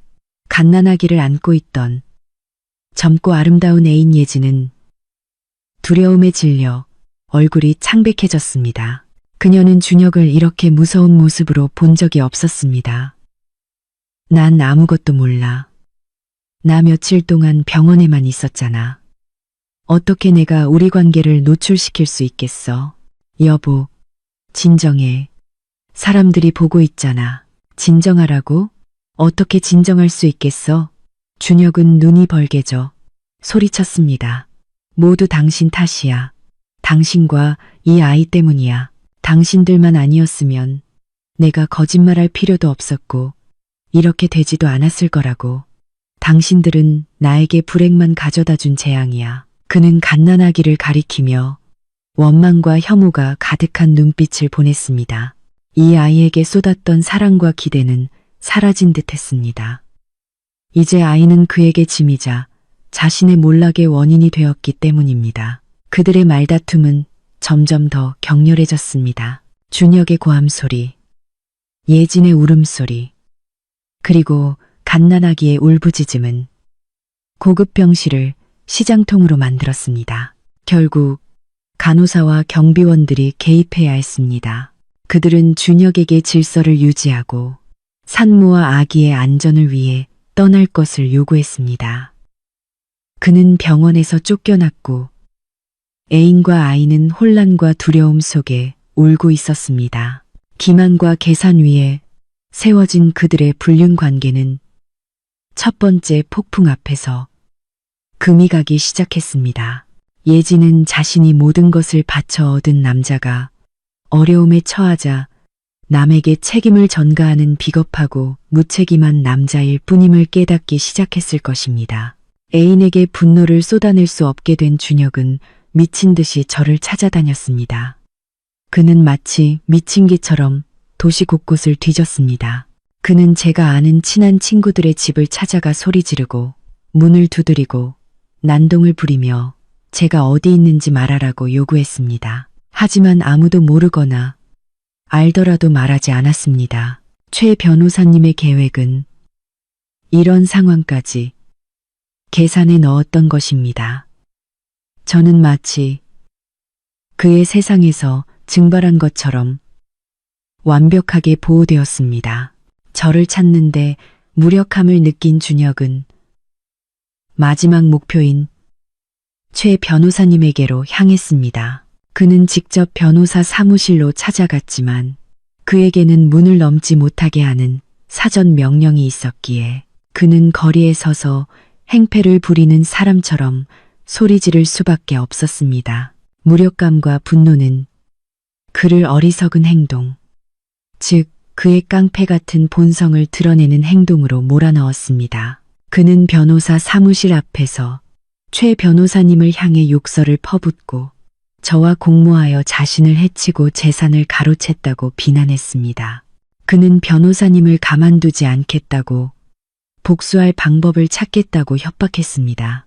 그 통제 불가능한 모든 행동은 보안 카메라에 선명하게 기록되었고 법정에서 그에게 불리한 또 하나의 증거가 되었습니다. 결국 며칠 동안 절망적으로 저를 찾아 헤맨 끝에 분노가 가라앉고 그 자리를 두려움과 당황함이 채웠을 때 그는 그가 원했던 것을 받았습니다. 최 변호사 사무실에서 온 편지였습니다. 하지만 그것은 설명이나 타협이 아니라 다음날 아침 이혼 절차와 관련 문제에 대해 논의하기 위해 사무실에 출두할 것을 요구하는 소환장이었습니다. 그날 준혁은 싸우러 가는 사람의 태도로 변호사 사무실에 도착했습니다. 그는 가장 날카로운 말, 가장 뻔뻔한 거짓말을 준비했습니다.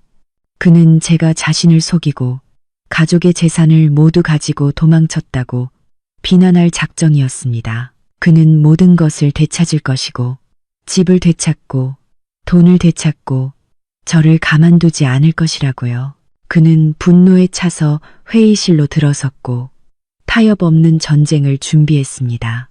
하지만 문이 열렸을 때 그곳에서 그를 기다리고 있는 사람은 저와 최 변호사님뿐만이 아니었습니다.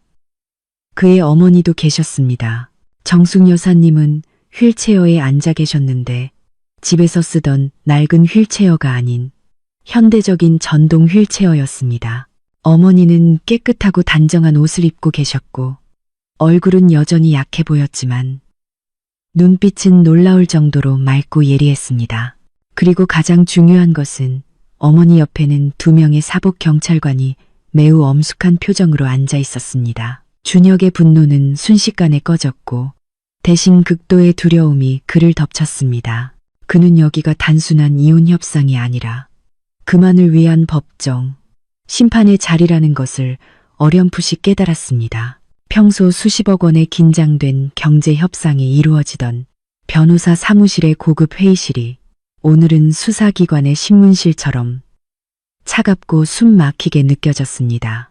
준혁은 문 앞에서 얼어붙은 채 어머니를 쳐다보았고 다시 2 경찰관에게 시선을 돌렸습니다. 식은땀이 이마에 흐르기 시작했고 등까지 흠뻑 젖었습니다. 그는 더 이상 며칠 전에 오만하고 건방진 모습이 아니었고 덫에 걸린 짐승의 당황과 두려움만이 남아 있었습니다. 그는 격렬한 말다툼, 재산에 대한 법적 싸움은 예상했지만 어머니의 존재, 특히 경찰의 존재는 전혀 예상하지 못했습니다. 그들의 등장은 그가 준비했던 모든 대본, 모든 거짓말을 산산조각냈습니다. 박준혁 씨, 안녕하세요. 최 변호사님이 입을 열어 팽팽한 침묵을 깼습니다. 그의 목소리는 차분했지만 단호했고 말 한마디 한마디에 무게가 실렸습니다. 앉으십시오. 이혼 신청서에 대해 논의하기 전에 우리가 명확히 해야 할 많은 일들이 있다고 생각합니다. 준혁은 비틀거리며 걸어가 맞은편 의자에 앉았습니다. 그의 다리는 서로 부딪힐 정도로 떨렸습니다. 그는 저를 똑바로 쳐다보지도 못했고 어머니도 쳐다보지 못했습니다. 그는 그저 고개를 숙이고 서로 깍지 낀 자신의 손을 바라보며 헛된 평정을 찾으려 했습니다. 어머니, 왜 여기 계세요? 그는 거의 들리지 않는 목소리로 중얼거렸습니다. 걱정보다는 두려움이 가득한 질문이었습니다. 정숙 여사님은 대답하지 않으셨습니다. 어머니는 그를 바라보았고 그 눈빛은 고통, 실망, 그리고 분노가 뒤섞인 것이었습니다. 자신의 뱃속으로 낳아 지극히 사랑했던 아들이 이제 악마, 불구대천의 원수가 된 것을 바라보는 어머니의 눈빛이었습니다. 저는 그 옆에 조용히 앉아 있었지만 저의 침묵은 수천 마디 말보다 더 큰 무게를 지니고 있었습니다. 저는 더 이상 그가 함부로 괴롭히고 짓밟을 수 있는 나약한 아내가 아니었습니다. 저는 원고로서, 정의를 찾는 사람으로서, 그리고 그의 운명을 쥔 사람으로서 그곳에 앉아 있었습니다. 박준혁 씨, 최 변호사님이 시작했습니다. 그는 두꺼운 서류철을 그의 앞으로 밀었습니다. 이혼 문제에 대해 논하기 전에 아마도 이 문제들에 대해 먼저 이야기해야 할 것 같습니다. 준혁은 떨리는 손으로 서류철을 열었습니다. 첫 페이지에는 호텔에서 예진과 애정 행각을 벌이는 그의 사진들, 아기 용품을 함께 쇼핑하는 사진들, 그리고 가족 회사 계좌에서 인출하여 그녀에게 보낸 적지 않은 금액의 이체 내역서들이 있었습니다. 부인할 수 없는 외도의 증거였습니다. 당신이 나를 미행했어. 준혁은 믿을 수 없다는 듯, 그리고 원망이 가득한 눈빛으로 저를 올려다보았습니다. 제가 아닙니다. 저는 차가운 목소리로 대답했습니다. 당신의 거짓말이 스스로를 드러낸 것입니다. 당신은 당신의 은밀한 행동이 영원히 숨겨질 수 있다고 생각했습니까? 최 변호사님은 그가 반응할 시간을 주지 않고 계속했습니다. 다음으로 아버님 박민호 씨가 5년 전에 작성하고 공증한 합법적인 유언장을 보시죠. 그는 빨간 인장과 명확한 서명이 있는 유언장 원본을 탁자 위에 놓았습니다. 이에 따르면 당신이 살았던 집과 TQ 회사를 포함한 모든 재산은 당신의 아들 그리고 당신의 아내 박지수 씨의 법적 후견하에 놓입니다. 당신은 어떠한 처분권이나 양도권도 없습니다. 당신이 회사의 재산을 임의로 사용하여 애인에게 생활비를 대주고 집과 차를 사준 행위는 법적으로 수십억 원에 달하는 공금 횡령 및 배임죄에 해당합니다. 준혁의 얼굴은 점점 더 창백해졌습니다. 그는 이미 세상을 떠난 아버지가 그토록 고도의 장치를 마련했을 줄은 상상도 못했습니다. 그는 자신이 자신의 것이 아닌 재산 위에서 주인처럼 살아왔다는 사실을 알지 못했습니다. 그리고 마지막으로 최 변호사님의 목소리는 매우 엄격해졌습니다. 가장 중요한 문제, 바로 정숙 여사님의 건강에 관한 일입니다. 그는 탁자 위에 놓인 작은 녹음기를 켰고 약하고 끊어지지만 고통과 분노가 가득한 목소리가 흘러나왔습니다. 그것은 정숙 여사님의 목소리였고 그녀는 뇌졸중이 발생한 날의 모든 진실을 신중하게 녹음한 것이었습니다. 그놈과 그 여자애가 집에 왔어. 돈을 요구했지. 내가 안 주니. 그들이 나를 밀쳤어.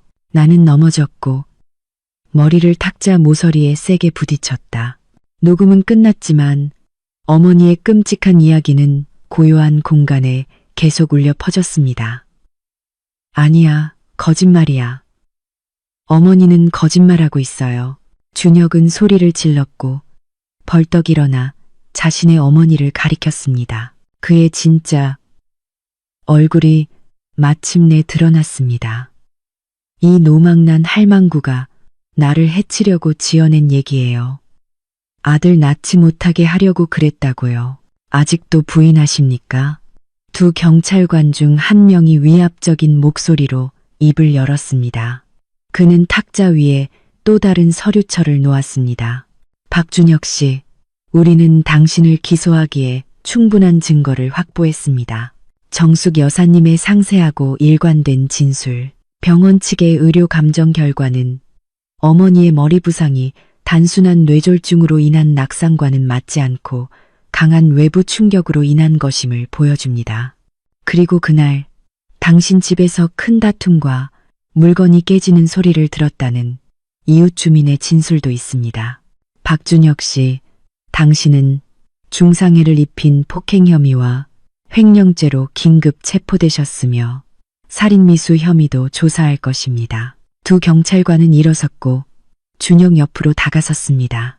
그들의 얼굴에는 아무런 표정이 없었습니다. 저희와 함께 경찰서로 가시죠.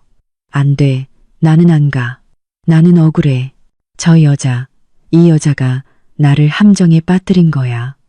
준혁은 미친 듯이 소리쳤고 저를 손가락으로 가리켰습니다. 그의 눈빛은 저를 산채로 잡아먹을 듯 했지만 때는 너무 늦었습니다. 차가운 수갑 2개가 그의 손목에 채워졌습니다. 모든 저항과 부인은 무의미해졌습니다. 그는 2 경찰관에게 이끌려 방을 나섰고 뒤에는 그의 어머니의 흐느낌과 끔찍한 침묵만이 남았습니다. 대면은 끝났습니다. 정의는 늦었지만 마침내 실현되었습니다. 배신자이자 불효자는 마침내 법의 심판에 직면했습니다. 그것은 법원의 판결뿐만 아니라 그의 양심과 그가 잔인하게 해쳤던 어머니의 극심한 실망의 눈빛에서 오는 판결이었습니다. 그날 이후 법률 사무실에서의 운명적인 대면 이후 준혁의 삶은 완전히 어둠 속으로 빠져들었습니다. 부인할 수 없는 증거, 특히 친어머니의 단호하고 고통스러운 증언으로 그는 죄를 피할 수 없었습니다. 재판은 빠르게 진행되었고 대중의 특별한 관심을 받았습니다. 불효한 아들이 죄를 숨기기 위해 친어머니를 잔인하게 해치고 만삭의 아내를 배신한 이야기는 사회에 거센 분노를 일으켰습니다. 누구도 그의 행동에 공감할 수 없었습니다. 결국 법원은 합당한 판결을 내렸습니다. 준혁은 중상해와 공금 횡령죄로 징역형을 선고받았습니다. 그의 애인 예지는 자신의 연인이 빈털터리가 되었을 뿐만 아니라 법정에 섰다는 사실을 알게 된 후 서둘러 아이를 안고 도망쳤고 모든 연락을 끊고 흔적 없이 사라졌습니다. 그녀는 돈 때문에 그와 함께했고 그가 아무것도 남지 않자 미련 없이 그를 버렸고 그에게 혼자 결과를 감당하게 했습니다. 준혁은 모든 것을 잃었습니다. 자유, 경력, 가정. 한 아이는 아버지를 채 보기도 전에 다른 아이는 아직 태어나기도 전에 잃었습니다. 그것은 너무나 비싼 대가. 그의 배신과 끝없는 탐욕에 대한 뼈아픈 교훈이었습니다. 한편 저는 모든 일이 해결되고 악인이 법의 심판을 받는 것을 확인한 후 제 삶의 새로운 장을 시작했습니다. 완전히 다른 장, 빛과 희망이 있는 장이었습니다. 대면 후 몇 주가 지나 저는 도시 최고의 국제병원에서 건강하고 통통한 아들을 낳았습니다. 아이를 품에 안고 아이의 첫 울음소리를 듣고 아이의 따뜻함과 우유 냄새를 느꼈을 때 저는 울음을 터뜨렸습니다. 하지만 그것은 고통이나 서러움의 눈물이 아니라 행복과 감사함, 그리고 새로운 시작의 눈물이었습니다. 아들은 제 삶이 저에게 준 가장 소중한 선물이었습니다. 모든 폭풍우를 이겨낼 수 있는 무한한 힘의 원천이었죠. 저는 아이에게 민준민이라는 이름을 지어주었습니다. 시아버지의 이름 민호가 저의 이름에서 따온 것으로 아이가 할아버지처럼 평온하고 현명하며 사랑이 가득한 삶을 살기를 바라는 희망을 담았습니다. 물려받은 막대한 재산으로 저는 사치스러운 삶을 선택하거나 과거를 잊기 위한 쾌락에 빠지지 않았습니다. 지난 고통은 저에게 인간관계의 가치와 삶의 의미를 소중히 여기는 법을 가르쳐 주었습니다. 저는 그 돈의 상당 부분을 어머니의 마음이라는 자선 재단을 설립하는 데 사용했습니다. 이 재단은 어려운 환경에 처한 미혼모, 특히 임신 중이거나 어린 자녀를 양육하는 여성들을 지원하여 그들이 사업 자금을 얻고 아이를 잘 키우며 삶을 재건할 수 있도록 돕는 데 전념했습니다. 저는 저의 개인적인 고통을 다른 여성들을 돕는 힘으로 바꾸고 싶었습니다. 그 누구도 제가 겪었던 무력감과 외로움을 겪지 않도록 말입니다. 자선 활동은 저에게 새로운 기쁨과 삶의 의미를 가져다 주었고 돈으로 살 수 없는 정신적인 풍요로움을 주었습니다. 저는 또한 저의 약속을 잊지 않았습니다. 아들이 몇 달이 지나 단단해졌을 때 저는 시어머니를 모시고 함께 살았습니다. 저는 조용하고 공기가 맑은 교외 지역에 새 빌라를 구입했고 어머니가 맑은 공기를 마실 수 있도록 넓은 마당과 정원이 있었습니다. 저는 전문성뿐만 아니라 따뜻한 마음을 가진 최고의 간호사와 물리치료 전문가들을 고용하여 어머니를 돌보고 회복을 도왔습니다. 저와 어머니의 관계는 더 이상 시어머니와 며느리가 아니었습니다. 우리는 마음을 터놓는 친구가 되었습니다. 같은 처지에 놓였고 같은 남자에게 상처받은 두 여자가 서로에게 의지하여 살고 마음의 상처를 치유했습니다. 기적이 일어났습니다. 아마도 저의 헌신적인 돌봄과 더 이상 두려움 속에서 살지 않아도 되는 편안한 마음 덕분일 것입니다. 정숙 여사님의 병세는 긍정적인 변화를 보였습니다. 어머니는 손을 움직일 수 있게 되었고 여전히 약간 더듬거리긴 했지만 목소리도 점점 더 또렷해졌습니다. 어머니의 가장 큰 기쁨은 매일 손주가 자라는 것을 보고 아이의 옹알이 소리를 듣는 것이었습니다. 어머니의 눈빛에는 더 이상 고통이나 회한이 없었고 오직 저와 제 아들에게 향한 끝없는 평온함과 사랑만이 남아 있었습니다. 어느 아름다운 오후 저는 어머니를 휠체어에 태워 정원으로 나갔습니다. 아들 민주는 푸른 잔디 위에서 아장아장 걷는 연습을 하고 있었고 가끔 넘어졌다가도 스스로 일어나 까르르 웃었습니다. 황금빛 노을이 비치며 따뜻하고 평화로운 분위기를 만들었습니다. 지수야, 시어머니는 조용히 부르셨고 그녀의 목소리는 훨씬 더 또렷해져서 그 진심을 제가 들을 수 있을 정도였습니다. 고맙다. 저는 미소를 지으며 앙상하지만 따뜻한 어머니의 손을 잡았습니다. 어머니, 그렇게 말씀하지 마세요. 제가 어머니께 감사해야죠. 가장 힘들 때 제 곁에 있어주고 저를 믿어준 또 한 분의 어머니가 되어주셔서 감사합니다. 우리는 서로를 바라보았고 그 눈빛에는 깊은 이해와 사랑이 가득했습니다. 고통스러웠던 과거는 뒤에 남았습니다. 폭풍은 지나갔고 맑은 하늘과 새로운 새벽이 우리 앞에 펼쳐져 있었습니다. 이제 저는 제가 필요했던 모든 것을 가졌습니다.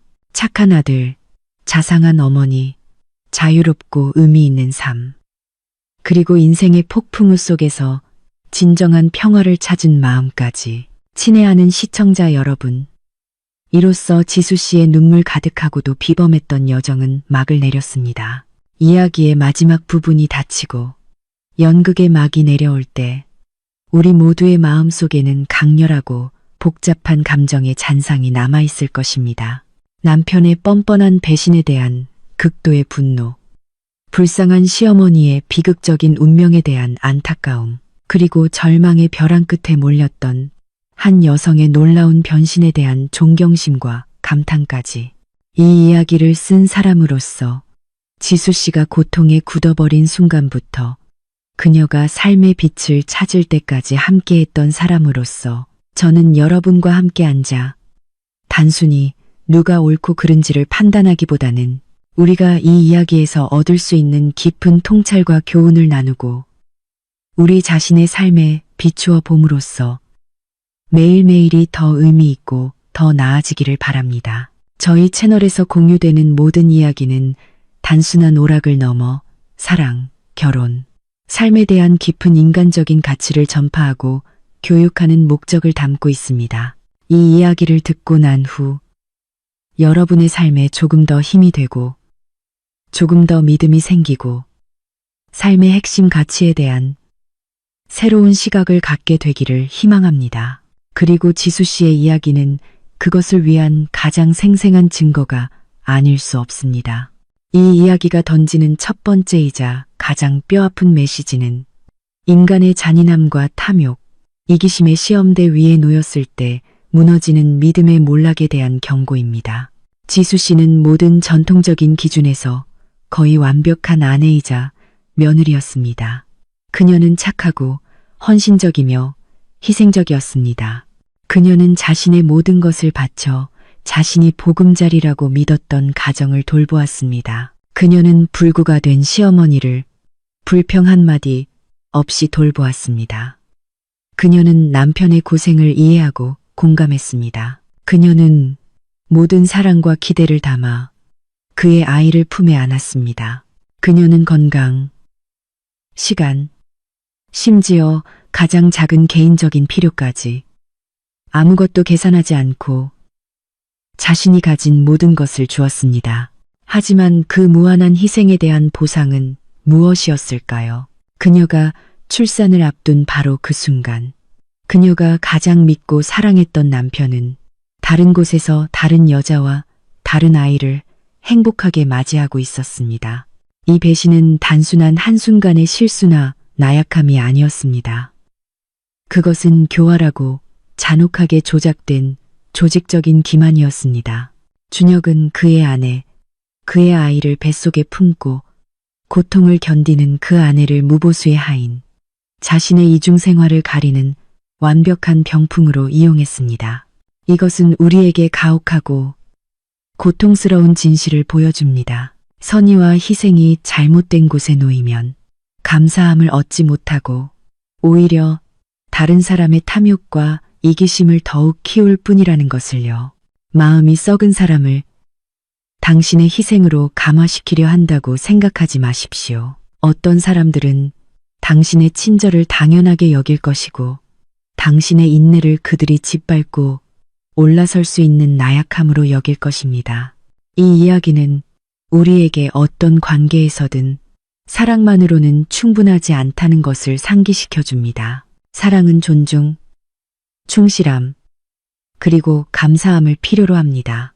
그 기반 중 하나, 특히 충실함이 무너지면 아무리 큰 사랑이라도 껍데기에 불과하게 되고 거짓과 고통으로 가득 찬 언제든지 무너질 수 있는 모래성이 될 것입니다. 일단 깨진 신뢰는 거울과 같아서 아무리 고치려 해도 예전처럼 온전해질 수 없습니다. 하지만 이 이야기는 인간의 어두운 면을 폭로하는 데서 멈추지 않습니다. 우리를 삶에 대해 더 비관적으로 만들지도 않습니다. 오히려 그것은 인간의 같은 고통을 공유하는 영혼들 사이에 놀라운 연결에 대한 아름다운 창가입니다. 시어머니와 며느리 두 여자가 어둠 속에서 함께 우는 장면은 가장 값지고 인간적인 디테일 중 하나입니다. 많은 이야기에서 시어머니와 며느리는 종종 두 전선에 서 있습니다. 하지만 여기서는 같은 핏줄의 남자에게 배신당한 공통의 고통이 모든 장벽과 편견을 허물었습니다.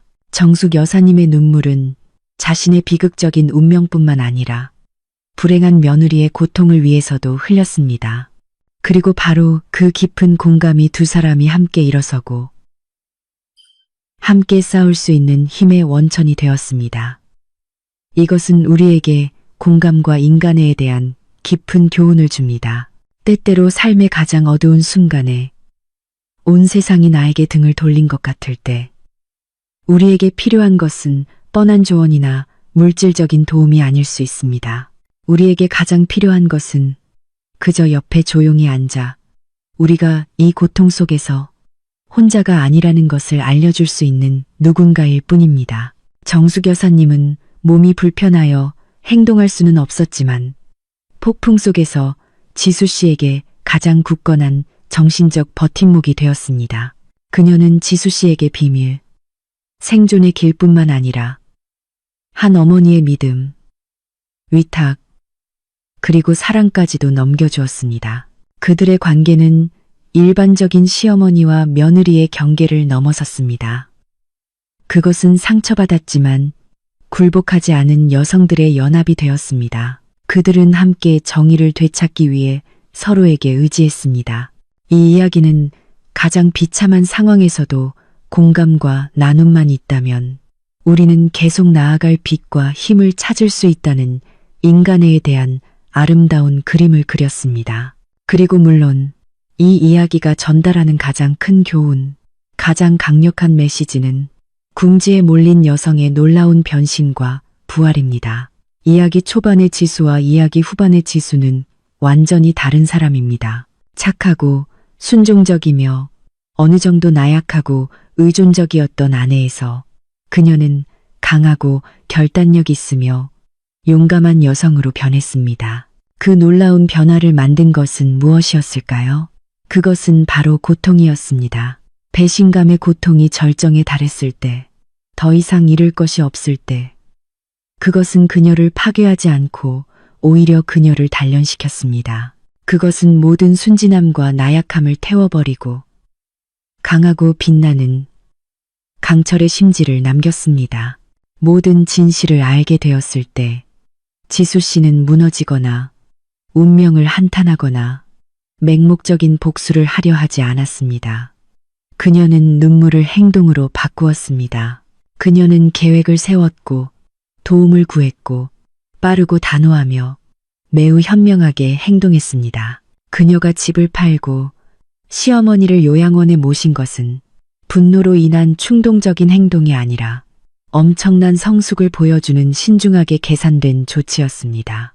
그녀는 배신자의 퇴로를 끊고 원래 자신의 아이의 것이었던 재산을 되찾고 새로운 시작을 하기 위해 집을 팔았습니다. 그녀는 어머니를 요양원에 모셨는데 짐을 덜기 위함이 아니라 불효한 아들의 통제로부터 어머니를 보호하고 어머니에게 최고의 의료 환경을 제공하여 회복을 돕기 위함이었습니다. 그녀의 모든 행동은 결단력뿐만 아니라 인간애와 사려 깊음까지 담고 있었습니다.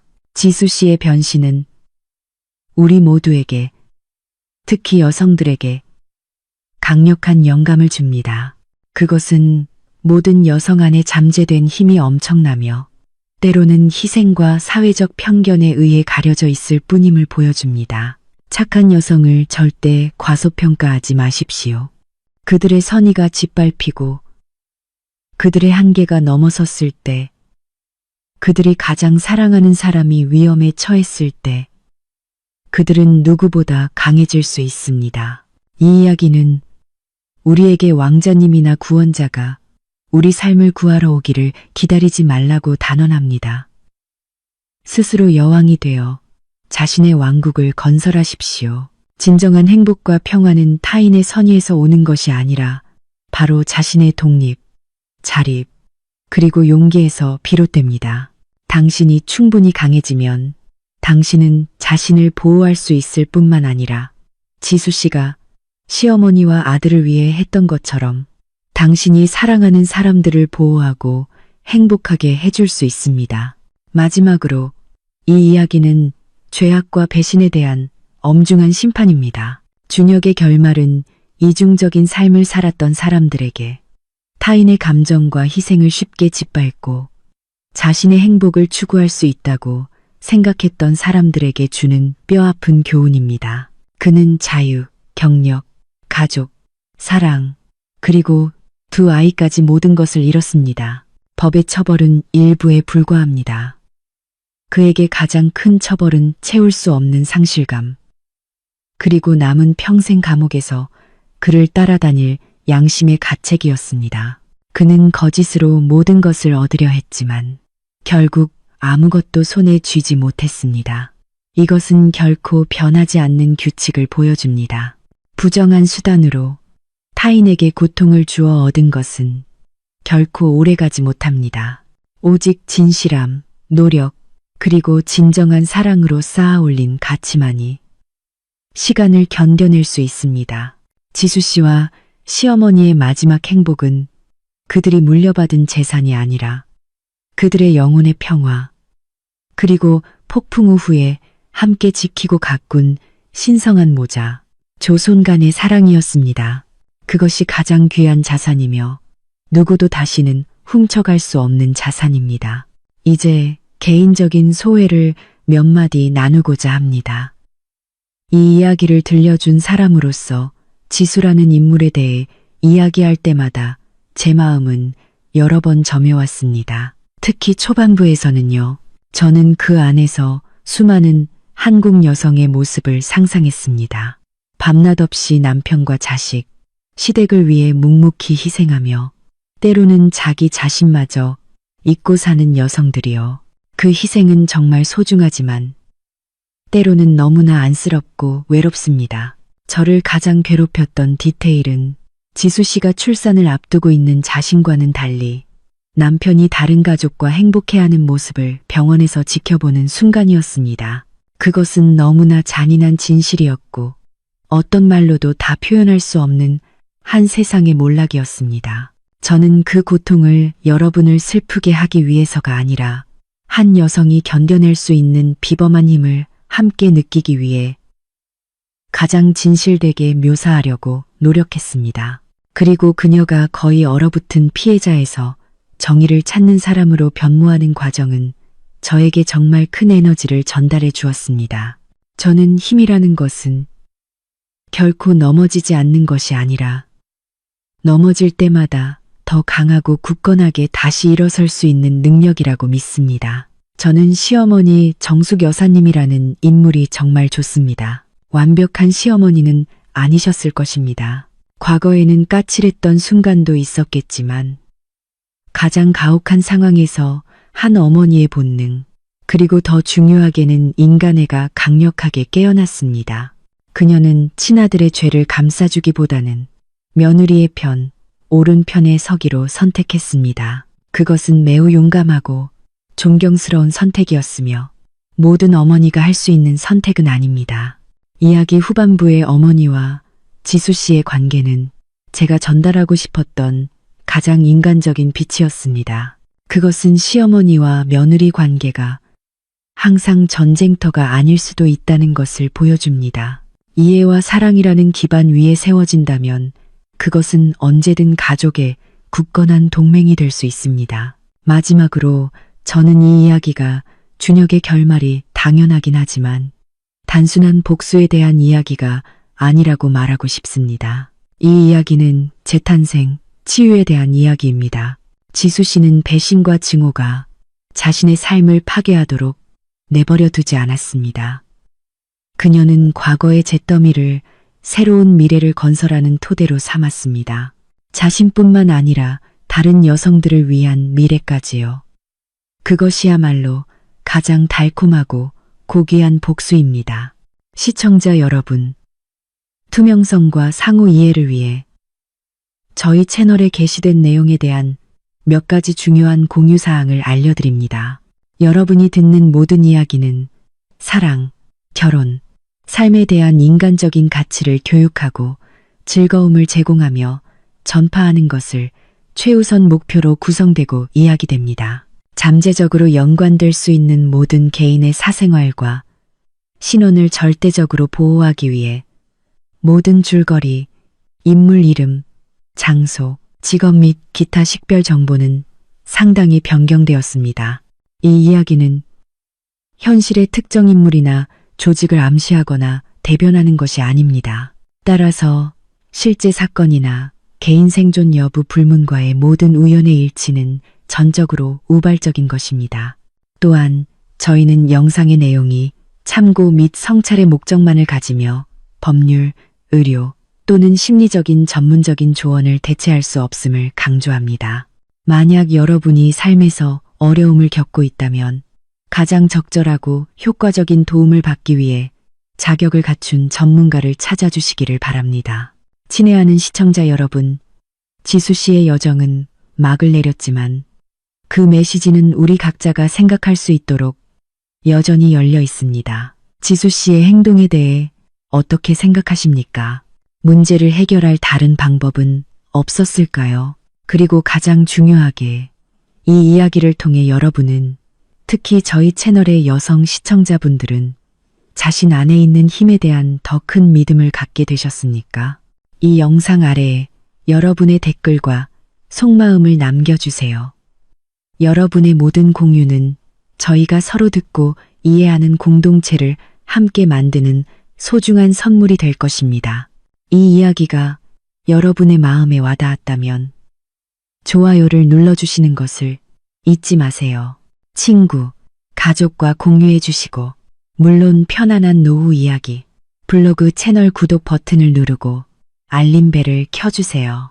여러분의 응원은 저희가 삶의 이야기를 계속 이어나갈 수 있는 따뜻한 불꽃입니다.